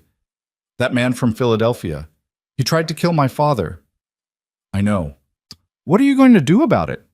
The question hung in the air between them. What was she going to do? Run again? Let Jasper keep destroying everything she touched? Or finally, stand and fight? She looked at Thomas, at this brave boy who'd lost his mother and nearly lost his father, who'd welcomed her grudgingly but was trying so hard to trust her. I'm going to end this, she said quietly. One way or another, I'm going to make sure he can't hurt this family again. Thomas nodded slowly. Good. Tell me what you need. The morning sun climbed higher, indifferent to the devastation below. Mara stood in the yard surveying the wreckage of the barn, with Thomas beside her. Smoke still rose in lazy spirals from the collapsed timbers, and the acrid smell of burned wood hung thick in the air. The 3 surviving horses paced nervously in the paddock, their eyes still wide with the memory of terror. What's the plan? Thomas asked, his voice harder than any 12-year-old should be. Mara looked at the kerosene can still in his hands. First, we take that to Sheriff Dawson. Get it on record that this was arson. Then, she paused, the words difficult to form. Then I go talk to Jasper myself. You can't go alone. I have to. He won't listen to threats or reason from anyone else, but he needs to understand that I'm not running anymore, that I have people who'll stand with me now. Pa won't like this plan. Your pa is in no condition to argue. Mara's voice was gentle but firm. And by the time he's well enough to object, it'll be done. Thomas studied her for a long moment, then nodded slowly. I'm coming with you to town, at least. Someone needs to watch your back. She wanted to argue, to protect him from further involvement, but the set of his jaw told her it would be pointless. Besides, she understood the need he had, to do something, anything, to fight back against the man who'd hurt his family. All right, but you stay outside when I talk to him. Understood? Understood. They walked back to the house to find Grace making breakfast for the younger children, her movements mechanical, shock still evident in her eyes. Ruby sat at the table clutching her rag doll, unusually quiet. Daniel was nowhere to be seen. Where's your brother? Mara asked. Out by what's left of the barn, Grace said quietly, looking for Storm. Mara's heart clenched. Grace, you know Storm didn't. I know, but Daniel needs to look anyway. He needs to be sure. The wisdom in those words, coming from a 9-year-old, made Mara want to weep. These children had learned too young how to process loss, how to navigate grief. Now they were learning something even darker, that sometimes loss came not from accident or nature, but from deliberate human cruelty. She found Daniel standing at the edge of the burned remains, his small frame rigid with the effort of not crying. She came up beside him and put a hand on his shoulder. "I thought maybe he got out a different way," Daniel said, his voice thick. "Maybe he's just hiding somewhere, scared." "Maybe," Mara said gently, though they both knew it wasn't true. "But Daniel, even if Storm didn't make it, you need to remember something. Your father and I went into that fire trying to save him. We tried everything we could. Sometimes trying is all we can do." "Pa almost died trying to save Thomas's horse," Daniel's voice cracked. "What if he had died? What if you'd both died?" "But we didn't. We're here. This time." Daniel turned to look at her, and his eyes were too old, too knowing. "But that man, the one from Philadelphia, he'll try again, won't he? He'll keep trying until someone does die." The brutal honesty of childhood cut straight through any comfortable lie she might have offered. "Yes," Mara admitted. "He probably will, which is why I need to stop him today." "How?" "I'm not entirely sure yet, but I'm going to figure it out." Daniel nodded slowly, then surprised her by wrapping his arms around her waist in a fierce hug.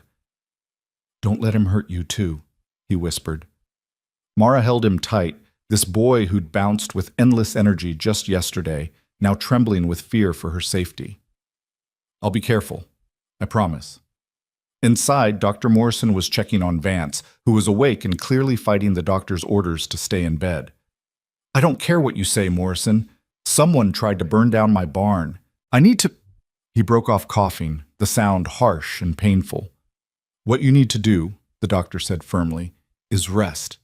Your lungs are damaged, Vance. You breathed in enough smoke to kill a man. You're lucky to be alive. And if you don't let yourself heal properly, you won't stay that way." Vance's eyes found Mara in the doorway. "Did you find evidence? Was it deliberate?" "Yes.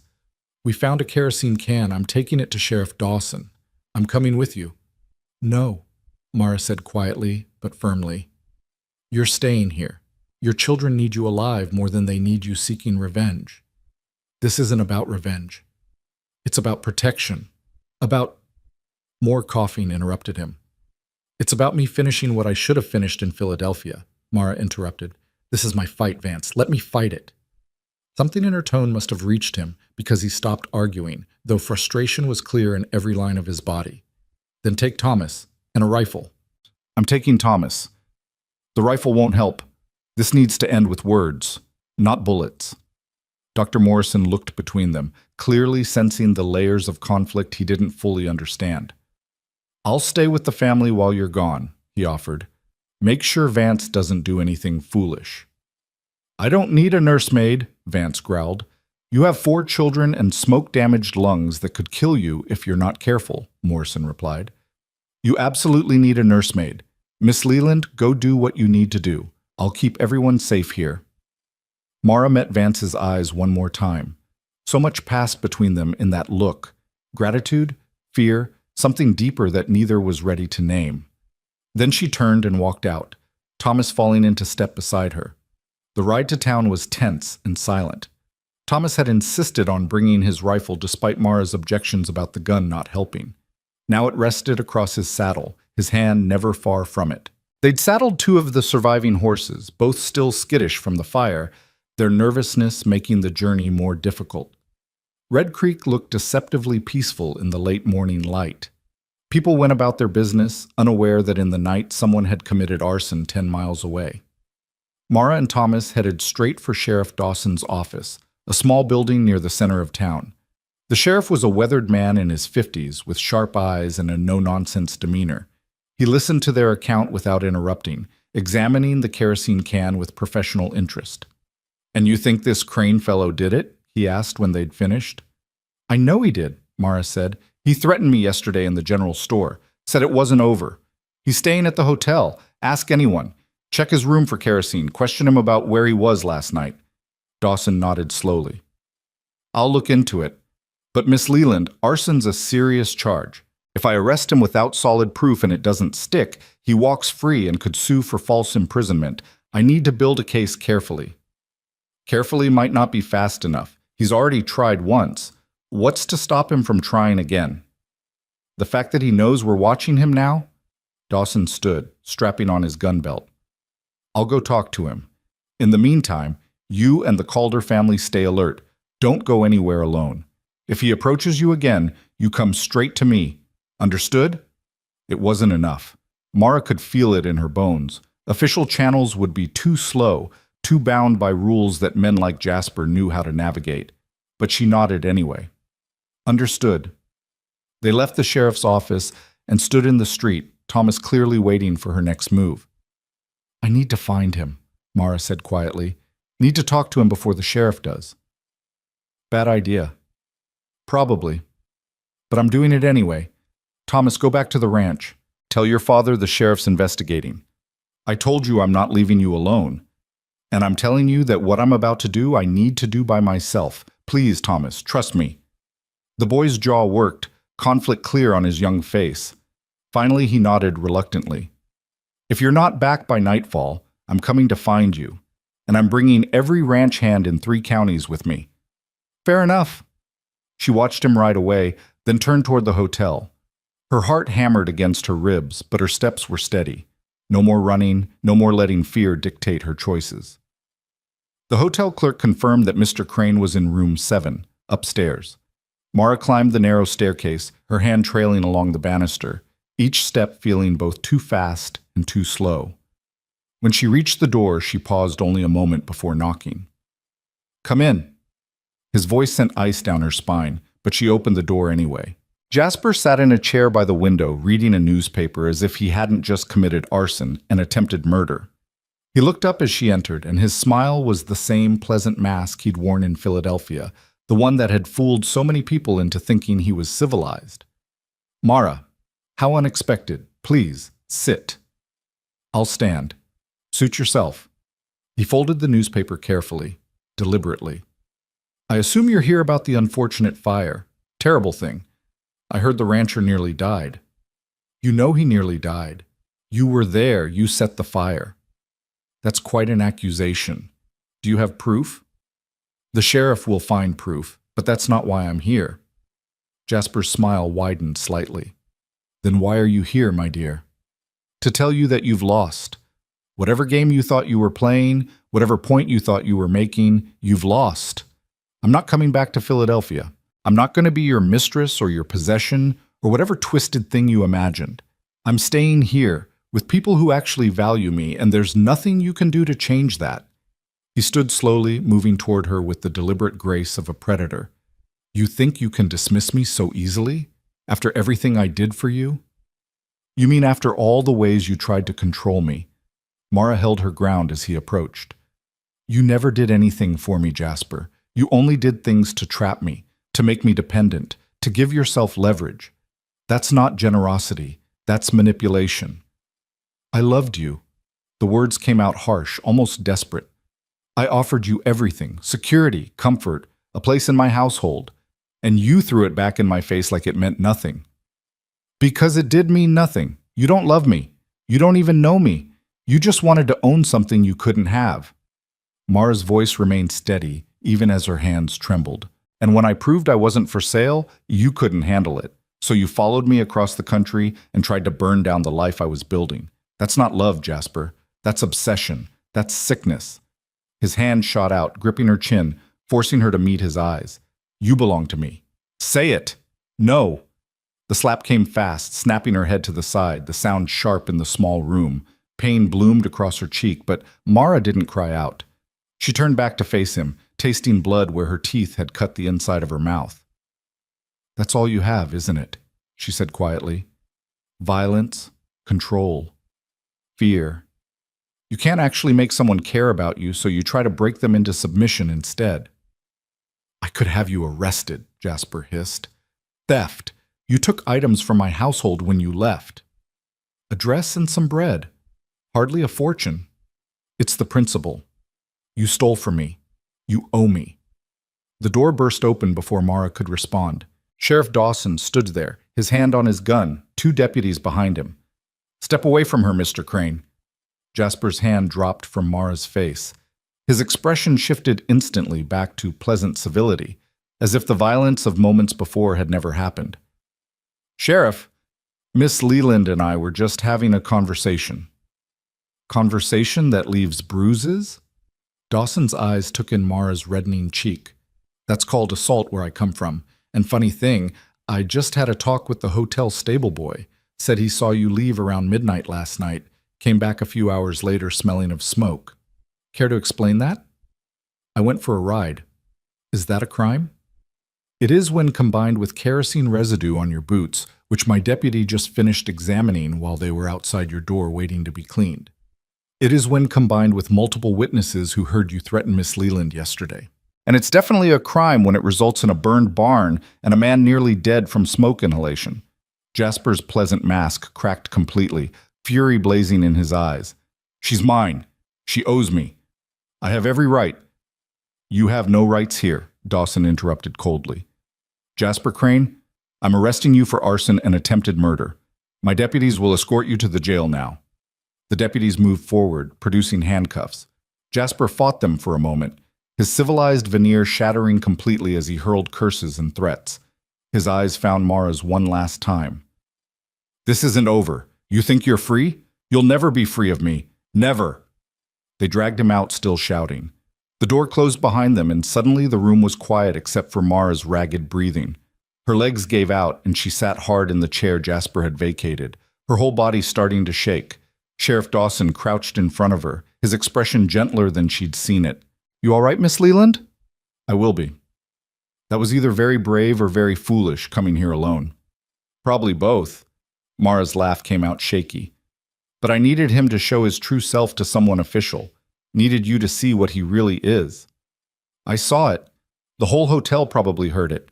Between the stable boy's testimony, the kerosene residue, and him assaulting you in front of a lawman, he's going away for a long time." Dawson stood, offering his hand to help her up. "Come on, let's get that cheek looked at, and then I'll escort you back to the ranch." "I need to stop by the general store first. Need to pick up supplies I didn't get yesterday when Jasper first grabbed her." The words caught in her throat. "I'll walk you there." "And Miss Leland? What you did just now, standing up to him, that took real courage. Not many people could do that." Mara touched her burning cheek gingerly. "I've spent too long being afraid of him. I couldn't let fear win anymore. Not when I finally have something worth fighting for." The sun was beginning its descent toward the western mountains by the time Mara rode back into the Calder ranch yard. Thomas must have been watching for her because he came running from the house before she'd even dismounted. "Pa's been pacing like a caged animal," he said, taking her horse's reins.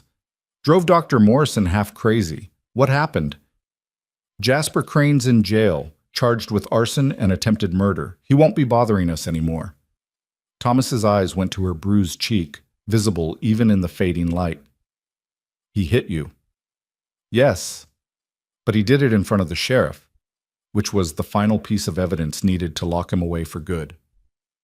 "Did you let him hit you on purpose?" The question was shrewd, too knowing. Mara met his eyes steadily. "I went there knowing he might. Knowing that sometimes the only way to prove what someone really is to let them show it. But I also knew Sheriff Dawson would be coming. I wasn't as reckless as it might seem." Thomas nodded slowly. "That's still pretty brave. Or pretty crazy." "Definitely a bit of both." Mara managed a small smile. "How's your father?" "See for yourself." She entered the house to find Vance sitting at the kitchen table despite Dr. Morrison's clear disapproval. His face was still drawn with pain and exhaustion, but his eyes locked onto Mara the moment she appeared. He took in her bruised cheek in one swift glance, and his expression darkened. "He touched you." "It's over, Vance. He's in jail. The sheriff has evidence. He'll stand trial, and then—" Her voice caught, "and then he can't hurt anyone anymore." Vance pushed himself to his feet despite Morrison's protest, crossed the room in 3 strides, and pulled Mara into his arms. The embrace was careful of his injuries but fierce in its intensity. She stood frozen for a moment, surprised, then let herself lean into him, let herself accept the comfort being offered. You shouldn't have gone alone, he said against her hair. You should have waited for me. You were in no condition to help. You could have died, Mara interrupted, pulling back to look at him. You nearly did die, Vance, and these children need you more than they need revenge or justice or whatever you think you should have done. So yes, I went alone, and yes, it was dangerous. But it's done now. They stood there, faces inches apart, so much passing between them that had nothing to do with words. Then Grace's voice broke the moment. Mara, your face is bleeding. Mara touched her cheek and her fingers came away red. The cut inside her mouth must have reopened. Dr. Morrison immediately went into professional mode, guiding her to sit while he examined the injury. Nothing serious, he pronounced. The bruise will fade in a few days, but you're lucky he didn't break anything. The children had gathered around now. Daniel wide-eyed, Ruby clutching her doll, Grace hovering with worry, Thomas standing guard like a small soldier. Mara looked at their faces and felt something shift inside her chest, some final wall crumbling. I'm sorry, she said quietly. I'm sorry I brought danger to your home. I'm sorry your barn burned and Storm is gone and your father nearly died because of my past. It's not your fault, Grace said immediately. That man was evil. You didn't make him that way. Grace is right, Thomas added. You didn't set the fire. You ran into it. You saved Pa's life. Vance had returned to his chair, his breathing labored from the brief exertion. They're both right, and Mara... He waited until she looked at him. You're part of this family now, for better or worse. That means your fights are our fights. Your past is something we face together, not something you face alone. The words hit her like a physical blow. Family. He'd called her family. Ruby climbed into Mara's lap carefully, mindful of her injuries. You're not leaving, are you? Now that the bad man is gone? No, sweetheart, I'm not leaving. Promise? Mara wrapped her arms around the little girl. I promise. Dr. Morrison stayed for dinner, helping Mara cook since Vance was still in no condition to help, and the children were all hovering too close to be useful. They made a simple stew from what was available, the kitchen filled with quiet conversation and the ordinary sounds of a household coming back together after crisis. As the sun set and the doctor prepared to leave, he pulled Mara aside. That man, Calder. He cares about you. More than I think either of you realizes yet. Mara felt heat rise to her cheeks. We have an arrangement, a practical arrangement. Practical arrangements don't make a man run into burning buildings. They don't make him look at a woman the way he looks at you. Morrison smiled kindly. Just something to think about. After he left, Mara helped settle the children for bed. They were all clingy tonight, needing extra reassurance, extra time tucked in, extra promises that everything would be all right. Even Thomas lingered in the hallway when she finished with the younger ones, clearly wanting to talk but unsure how to start. Thank you, he said finally, for ending it, for making us safe again. You're welcome, though you helped too, you and your father both. This family protected me as much as I protected it. Thomas nodded, then surprised her by hugging her quickly before disappearing into his room. Mara stood in the hallway for a moment, her heart full of emotions she couldn't quite name. When she returned to the kitchen, she found Vance still at the table, staring at his hands. The blisters were bandaged now, white cloth stark against his tanned skin. You should be resting, Mara said gently. I'll rest in a minute. Sit with me first? She sat across from him, the lamp between them casting shadows that made the room feel smaller, more intimate. I need to tell you something, Vance said, his voice rough from smoke damage but determined. When I saw that barn burning, when I knew the horses were trapped inside, all I could think about was losing everything again. The property, the animals, the means to provide for my children. It felt like Emma's death all over again, everything I'd built crumbling to ash. He paused, his jaw working. But then you ran in after me, into a burning building with no thought for your own safety. And I realized something in that moment when we were both choking on smoke and surrounded by fire. I realized that what I was afraid of losing wasn't the barn or the horses or even the ranch. It was you. Mara's breath caught. I don't know when it happened, Vance continued. Don't know when you stopped being just practical help and became He struggled for words, became essential, became someone I couldn't imagine this house without, someone I couldn't imagine my life without. Vance, let me finish. He reached across the table, his bandaged hand covering hers carefully. I know this isn't what we agreed to. I know it's not the practical arrangement we both thought we wanted, but I need you to know that what I feel, what I'm feeling, it's real. And if you don't feel the same way, that's all right. I'll honor our original agreement. But if there's any chance you might— I might, Mara whispered. I do. I mean— Stopped, trying to organize thoughts that had been tumbling chaotically for weeks now. When I stood on that platform in front of the whole town, when everyone was laughing and no one wanted me, I thought I was accepting the very least I could hope for. A roof over my head, food in my belly, work to do. But you, this house, these children, it became so much more than that. It became home. And me?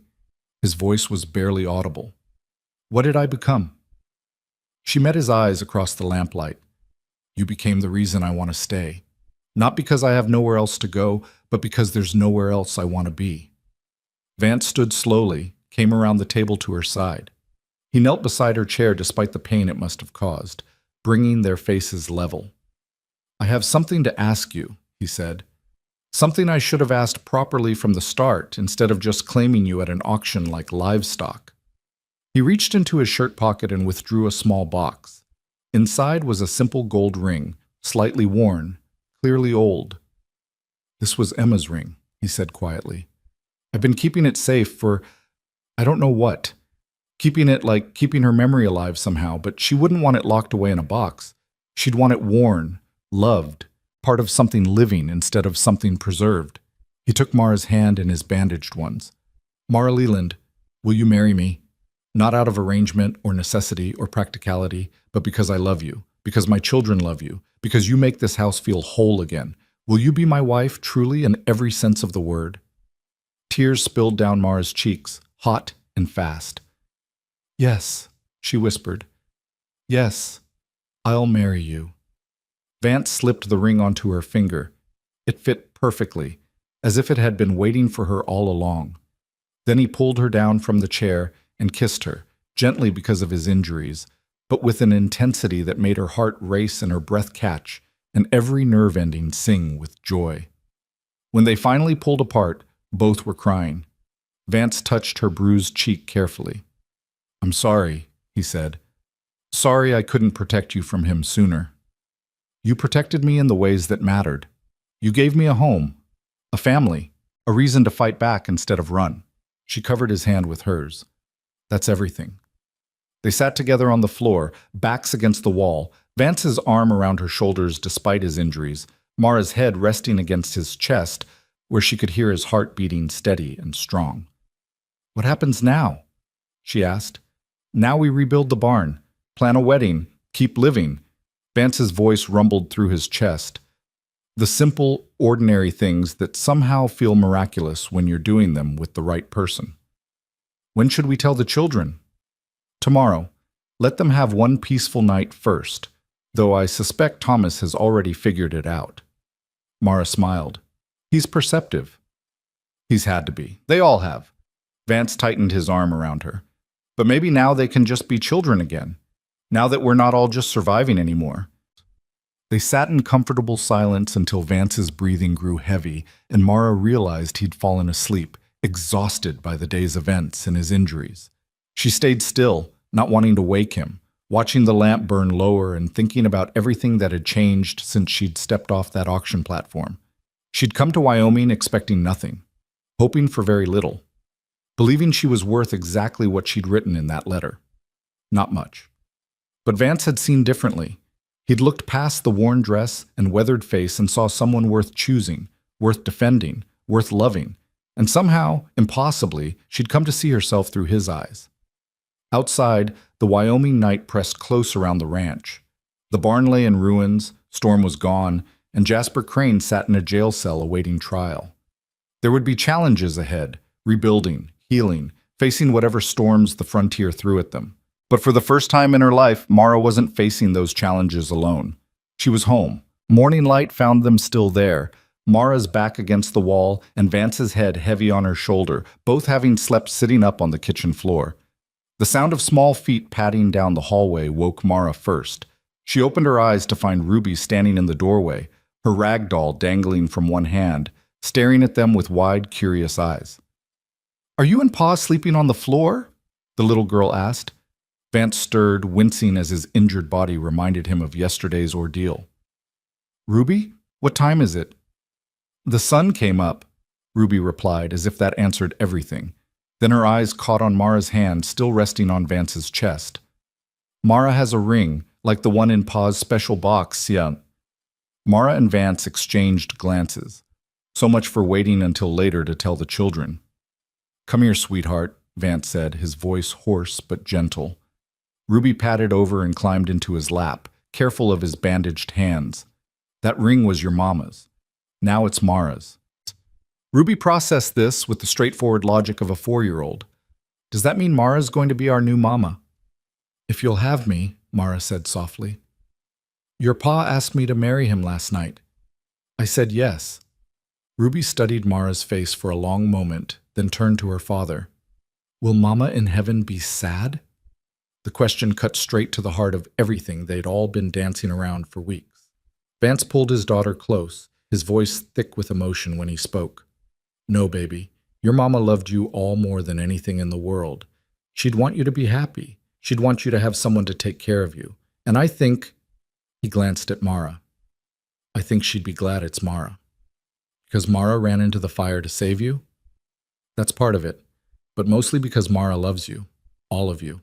I can see it in everything she does." Ruby considered this, then nodded decisively. "Okay. I like having a new mama." She slid off Vance's lap and threw her arms around Mara's neck. "Can I call you Mama now?" Mara's throat tightened with emotion. "If you want to. Or you can keep calling me Mara. Whatever feels right to you." "I'll try both and see which one I like better," Ruby announced with the practical wisdom of childhood, then ran off to wake her siblings with the news. Vance struggled to his feet, Mara helping him up. They stood facing each other in the early morning light, both rumpled and sore, both changed irrevocably from who they'd been just weeks ago. "That went better than I expected," Vance said. "Ruby's young. The others might not—" But her words were cut off by the sound of running feet. Grace burst into the kitchen, her face alight with something Mara hadn't seen there before. Uncomplicated joy. "Ruby says you're getting married. Is it true?" "It's true," Vance confirmed. Grace launched herself at Mara, hugging her fiercely. "I'm so glad. I've been hoping, but I didn't want to say anything because Thomas said I shouldn't get my hopes up, but I'm so glad." Daniel appeared next, grinning widely. "Does this mean we can have a party? With cake?" "Eventually, yes," Mara laughed, "though we should probably rebuild the barn first." Thomas was last to emerge, moving more slowly than his siblings, his expression harder to read. He stood in the doorway taking in the scene, his father and Mara standing close, his sisters embracing Mara, Daniel already planning celebrations. "Thomas?" Vance's voice carried a note of concern. The boy's eyes went to the ring on Mara's finger, then to his father's face, then finally to Mara. "You're sure about this? About all of us? Because once you marry Pa, you can't just leave when things get hard. You'll be stuck with us." "Thomas?" Vance started, but Mara held up a hand. "He's right to ask." She moved toward Thomas, crouching to meet his eyes at his level. "You've been hurt before. You've lost people you loved. You've had people promise to stay and then leave. So yes, I understand why you need to be sure." She took his hand, the one that had helped her clear the garden, that had held the rifle to protect her, that had worked beside her day after day. "I'm sure, Thomas. I'm not going anywhere. Not when things get hard, not when you push me away because you're testing whether I mean it. Not ever. You're stuck with me now, and I'm stuck with you, and that's exactly how I want it." Thomas's eyes shimmered with tears he was trying hard not to shed. "You really mean that?" "I really mean that." He threw his arms around her neck, and she felt his thin shoulders shake with sobs he'd probably been holding back for 2 years. She held him while he cried. This boy who'd tried so hard to be a man, finally allowing himself to be a child again. When he pulled back, scrubbing at his eyes self-consciously, he looked at his father. "She's good for us, Pa. Better than I thought anyone could be." "I know, son." Vance's voice was rough with emotion. "I know." The morning proceeded with a chaotic energy that felt almost normal despite everything that had happened. Mara made breakfast while the children peppered her and Vance with questions about the wedding, about what would change, about whether Mara would sleep in Pa's room now or stay in the sewing room, about 100 other details that children found fascinating. After breakfast, Martha Hendricks arrived with her husband John, both of them having heard about the fire. They brought supplies, nails, lumber, tools, and John's offer to help rebuild the barn. "Heard about the arrest, too," Martha said, pulling Mara aside while the men discussed construction. "The whole town's talking about what that Crane fellow did. You're safe now, honey. He'll be in prison for years." "I know. It still doesn't feel quite real yet." "Give it time. Healing takes longer than hurting." Martha's eyes went to the ring on Mara's finger. "Well now, that's new." Mara felt herself blushing. "Vance proposed last night." "About time. Anyone with eyes could see how that man looks at you." Martha pulled her into a hug. "I'm happy for you both. You deserve this." Over the next few days, more neighbors arrived, ranchers and their families, people from town, even Mrs. Rowan, who came with her husband and offered an apology that seemed genuine if uncomfortable. "I was cruel to you," Camille Rowan said stiffly. "At the auction and at the festival, I had no right. And when I heard what that man did, trying to burn you out—" She paused, struggling with words that clearly didn't come naturally. "I'm sorry. You've proven yourself to be exactly what this community needs, what Vance and his children needed." It wasn't a warm apology, but it was sincere. Mara accepted it with grace. "Thank you, Mrs. Rowan. That means a great deal." The barn raising became an event, neighbors working together in the frontier tradition of mutual aid. Men sawed and hammered, women brought food, children ran wild playing games between the adults' legs. The structure rose with surprising speed, not as grand as the original, but solid and functional, built with the collective effort of a community that had decided Mara was one of their own. Vance worked despite his injuries, though Mara and Dr. Morrison both scolded him for it. He was careful, limiting himself to lighter tasks, but he needed to be part of it, needed to help rebuild what Jasper Crane had tried to destroy. "Stubborn man," Mara muttered, watching him measure boards with Thomas. "That's why you love him," Grace said, appearing beside her with a basket of cornbread to distribute to the workers. Mara looked down at the 9-year-old, surprised by her perception. "When did you get so wise?" "I pay attention. Mama used to say that's the secret, paying attention to what people do, not just what they say." Grace smiled. "Pa does a lot. So do you. That's how I knew you'd be good for each other." The new barn was finished in 4 days, christened with a celebration that spilled into the evening. Someone brought a fiddle, another a guitar, and soon music filled the air. Children danced, adults talked and laughed, and for a few hours the trauma of the fire receded into something that had happened but didn't define them. Mara found herself pulled into a dance by Daniel, then by Grace, then by John Hendricks, who proclaimed her officially one of us now. When the music slowed, Vance appeared at her elbow. "May I?" he asked, offering his hand. They danced together under the stars, moving slowly because of his injuries, but with a rightness that made words unnecessary. Other couples joined them, the yard full of swaying figures, the new barn standing proud behind them. "Thank you," Vance said quietly. "For what?" "For staying, for fighting, for loving my children, for loving me." He pulled back to look at her. "For not quitting. I told you from the start, I don't quit. Best decision I ever made, claiming you at that auction. Best decision I ever made, letting you." They danced until the music ended and guests began departing, calling out congratulations and good wishes. The children helped clean up, then dragged themselves to bed, exhausted by days of excitement and emotion. Finally, Mara and Vance were alone in the kitchen again, the house quiet around them.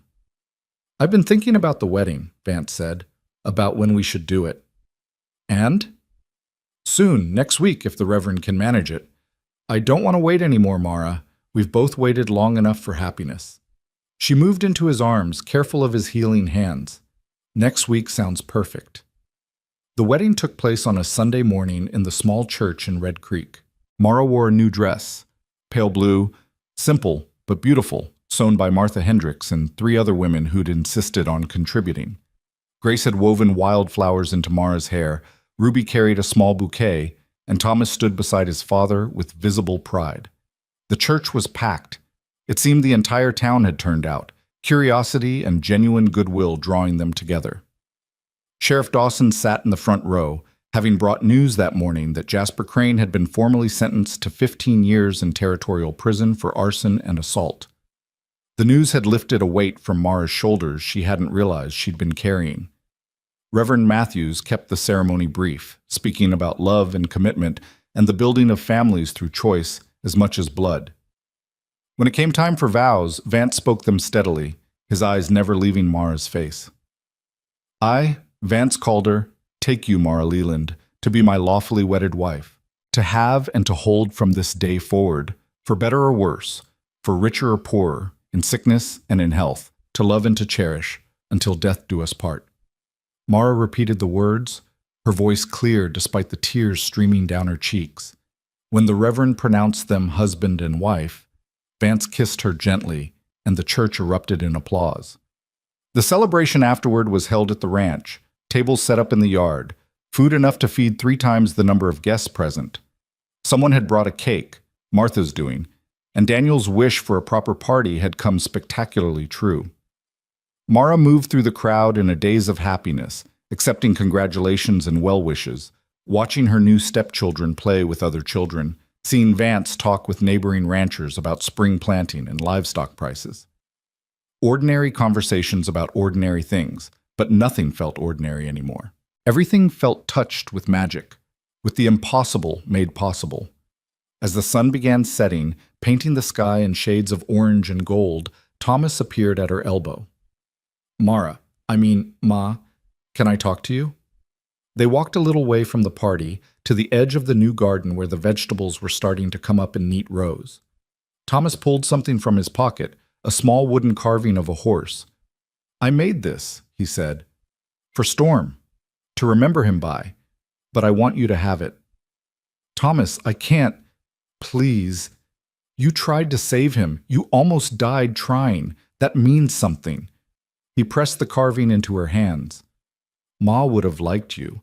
I wish she could have met you, but I think she'd be glad you're taking care of us now."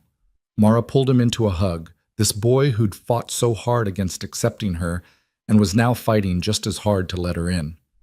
"Thank you. I'll treasure this." When they returned to the party, Vance caught her eye across the crowd and smiled. A real smile, the kind that transformed his whole face and made her heart skip. She smiled back, thinking about the journey that had brought them here. The auction platform, the long ride to the ranch, the gradual building of trust, the fire, the fear, the fighting back. All of it had led to this moment, to this celebration, to this family. As darkness fell and guests began departing, the children presented their gift, a quilt they'd been secretly working on with Martha Hendricks's help. Each child had contributed a square with symbols representing their family. Thomas had stitched a barn, Grace had embroidered books, Daniel had added horses, Ruby had sewn a slightly lopsided house, and in the center, Martha had helped them add one more square, 2 hands clasped together, representing Vance and Mara's union. "It's for your bed," Grace explained. "So you know we're all together now, a real family." Mara couldn't speak around the lump in her throat. Vance pulled his children close, all of them wrapped in an embrace that finally felt complete. Later, much later, when the last guest had left and the children were asleep and the house was quiet, Mara and Vance stood on the porch looking out at their land. The new barn stood solid against the starlit sky. The garden showed the promise of future harvests. Everything they'd built together, everything they'd fought to protect. "Do you ever think about that day?" Vance asked. "The auction?" "Sometimes. I think about standing there believing I was worth nothing, believing no one would choose me. I chose you. You did. And you changed everything." She leaned against him, feeling his arm come around her shoulders. I came here expecting so little, just survival, just a roof and food and work to do, but you gave me so much more than that. We gave each other more than that, Vance corrected. You saved this family, Mara, not just from the fire, but from grief that was swallowing us whole. You brought life back to this house. Light. Hope. They stood in comfortable silence, watching the stars wheel overhead in their ancient patterns. Somewhere in the distance, a coyote called. One of the horses whinnied softly in the barn. Ordinary night sounds of the frontier, but tonight they felt like a symphony. I should check on the children, Mara said eventually. They're fine. Thomas is old enough to handle anything that comes up. Vance turned her to face him. Tonight, let them be. Tonight is for us. He led her inside to the room they now shared, where the quilt his children had made was spread across the bed. They lay together in the darkness, talking quietly about plans for the future, about expanding the herd, about teaching Ruby her letters, about 100 small dreams that had nothing to do with survival and everything to do with living. I love you, Vance said into the darkness. I don't think I've said it enough. But I love you, Mara called her. The name still felt new, unfamiliar on her tongue when she replied, I love you too, more than I knew I could love anyone. They fell asleep wrapped in each other's arms, and the quilt made with love, the house breathing peacefully around them. Autumn turned to winter, and winter melted into spring. The seasons changed as they always did, but the Calder household changed too, in ways both small and profound. Grace started writing her own stories, filling journals with tales of adventure and courage that Mara suspected were influenced by their own journey. Daniel learned to gentle the new horses they acquired, showing a natural gift for animal handling. Ruby started school, bringing home papers covered in careful letters for Mara to display proudly on the kitchen wall. And Thomas grew into himself, the weight of premature responsibility easing as he learned he didn't have to carry everything alone. He smiled more, laughed more, even teased his siblings with the casual cruelty of brotherly affection. Vance's hands healed, though the scars remained. He said they served as reminders of what they'd almost lost and what they'd fought to keep. The ranch prospered under their combined efforts, Mara's efficiency in managing the household freeing Vance to focus on the land and livestock. But more than the practical improvements, the house itself transformed. Laughter echoed through rooms that had been silent too long. Music played in the evenings when Grace practiced the small piano they'd purchased from a family moving back east. The smell of bread baking became a constant, comfortable presence. Mara opened her small bakery in town just as she dreamed, operating it 2 days a week while Vance managed the children. People came not out of pity or curiosity, but because her bread was genuinely good, her prices fair, and her smile warm. She became Mrs. Calder, the rancher's wife, not the leftover bride from the auction. The distinction mattered, though she tried not to dwell on it. One spring evening, almost a year after that fateful auction day, Mara found herself standing on the porch watching the sunset. Vance came up behind her, wrapping his arms around her waist, pulling her back against his chest. "What are you thinking about?" he asked. "Everything. Nothing. How much has changed?" She covered his hands with hers. "Do you remember what you said that first night? That this wasn't a love match, just a practical arrangement?" "I remember being a fool," she laughed. "We both were.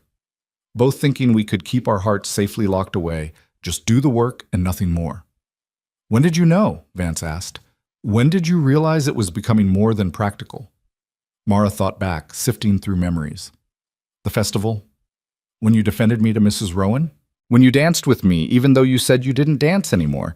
That's when I started believing maybe I could be chosen for more than my cooking skills." "And when did believing become knowing?" "The fire. When I saw you unconscious in my arms and realized that losing you would break something in me that could never be repaired." She turned in his arms to face him. "What about you?" "The very first day," Vance admitted. "When you took over at the stove without being asked. When you tucked Ruby in and she actually went to sleep. When you looked at my children like they were people worth knowing, not just obligations to endure. I think I knew then, but I was too scared to admit it." "Scared of what?" "Scared of loving again, of losing again, of opening my heart just to have it shattered." He touched her face gently. "But you were worth the risk. You've always been worth the risk." Behind them, the front door opened and closed. "Are you two doing the mushy stuff again?" Daniel asked, his voice carrying clear disgust. "It's time for dinner, and Thomas says if you don't come in soon, he's eating your portions." They laughed and turned toward the house, toward the light spilling from the windows, toward the sound of their children bickering good-naturedly over whose turn it was to set the table. Later that night, after dinner and dishes and the bedtime routine that had become so familiar it felt like breathing, Vance pulled out an old journal from a drawer in their bedroom. Mara recognized it. The leather-bound book he'd occasionally written in, the one where he'd kept his thoughts during the years after Emma's death. "I want to write something," he said. "Something final." He sat at the small desk by the window, the lamp casting golden light across the page as he wrote. When he finished, he read it aloud. "To whoever reads this years from now, perhaps my children or their children, know this. Love comes when you least expect it, and in forms you never imagined. The woman I was married to first taught me how to build a home. The woman I married second taught me how to rebuild a life. Mara came to us with nothing but courage and a determination not to quit. She stood on an auction platform while people laughed at her worth, and she didn't break. She walked into our lives and quietly, steadily, made everything better. Not by trying to replace what we'd lost, but by helping us build something new alongside it. She is not Emma's replacement. She is our new beginning. The house breathes again, the children laugh again, and I am no longer alone. If I've learned anything, it's that the heart's capacity for love is greater than we imagine, that healing doesn't mean forgetting, that choosing to open yourself to someone new isn't a betrayal of the past, but an honoring of it. To my children, your mother would have loved Mara. Of that I'm certain. She would have recognized the strength, the gentleness, the fierce determination to protect those she loves. She would have been glad. To Mara, if you're reading this after I'm gone, know that you gave me something I thought I'd lost forever, hope. You proved that even in the darkest times, even when everything seems lost, there's always the possibility of light, always the chance for a new beginning. Thank you for not quitting. Thank you for staying. Thank you for loving us. We are home because you made us home again." Vance set down the pen and closed the journal. Mara was crying openly now, tears streaming down her face in a release of joy and grief and gratitude all tangled together. "That was beautiful," she whispered. "It's true. Every word." He came to her, pulling her close. "You're the best thing that's happened to this family, Mara. The absolute best thing." They held each other in the lamplight, the journal closed on the desk, its words preserved for future generations who would read about the mail-order bride nobody wanted and the lonely rancher who saw her worth. Outside, Wyoming stretched vast and beautiful under its canopy of stars. The land they'd fought to keep, the home they'd built together, the future that spread before them full of ordinary miracles and extraordinary love. In the morning, there would be breakfast to make, and children to tend and work to do. There would be challenges and hardships because that was the nature of frontier life. But there would also be laughter and music, and the quiet satisfaction of building something lasting. Mara had arrived in Wyoming expecting nothing more than survival. Instead, she'd found everything that mattered: family, purpose, belonging, and a love she'd never believed she deserved. She'd stood on that platform convinced of her own worthlessness, and Vance Calder had stepped forward with 3 simple words that changed everything. "I'll take her." Not because he pitied her, not because she was all that was left, but because he saw in her what she was only beginning to see in herself: strength, resilience, and a heart brave enough to try again despite every reason to give up. Love hadn't come fast. It had come quietly, carefully, built day by day through shared work and shared grief and shared hope. And it had stayed for good. In the bedroom down the hall, Ruby stirred in her sleep, reaching for the rag doll she still carried everywhere. Grace's breathing was steady and peaceful, her dreams full of stories yet to be written. Daniel sprawled across his bed with the carelessness of childhood. And Thomas slept with one hand hanging off the side of his bed, finally relaxed enough to truly rest. 4 children who'd lost one mother and found another, who'd learned that family wasn't just about blood, but about choice, about the people who stayed when things got hard, about the love that built itself slowly, one meal and one tucked-in child, and one shared burden at a time. Mara extinguished the lamp and climbed into bed beside her husband. Tomorrow she'd wake early to start the bread. She'd pack lunches for the children's school. She'd work in the garden and tend to the chickens and probably break up at least one argument between siblings. She'd ride into town for her bakery day, greet the customers who'd become friends, and return home to a family that needed her as much as she needed them. It was an ordinary life, a simple life, the kind of life she'd never imagined she could have when she'd boarded that train in Philadelphia with nothing but a worn satchel and desperate hope. But it was hers, completely, wonderfully, impossibly hers. And as sleep claimed her, wrapped in her husband's arms and covered by the quilt his children had made, Mara Calder smiled into the darkness, grateful beyond words for the day she'd stood on that platform, and one man had seen past everything to the truth beneath. She was worth choosing, worth fighting for, worth loving. She always had been. She just needed someone brave enough to prove it.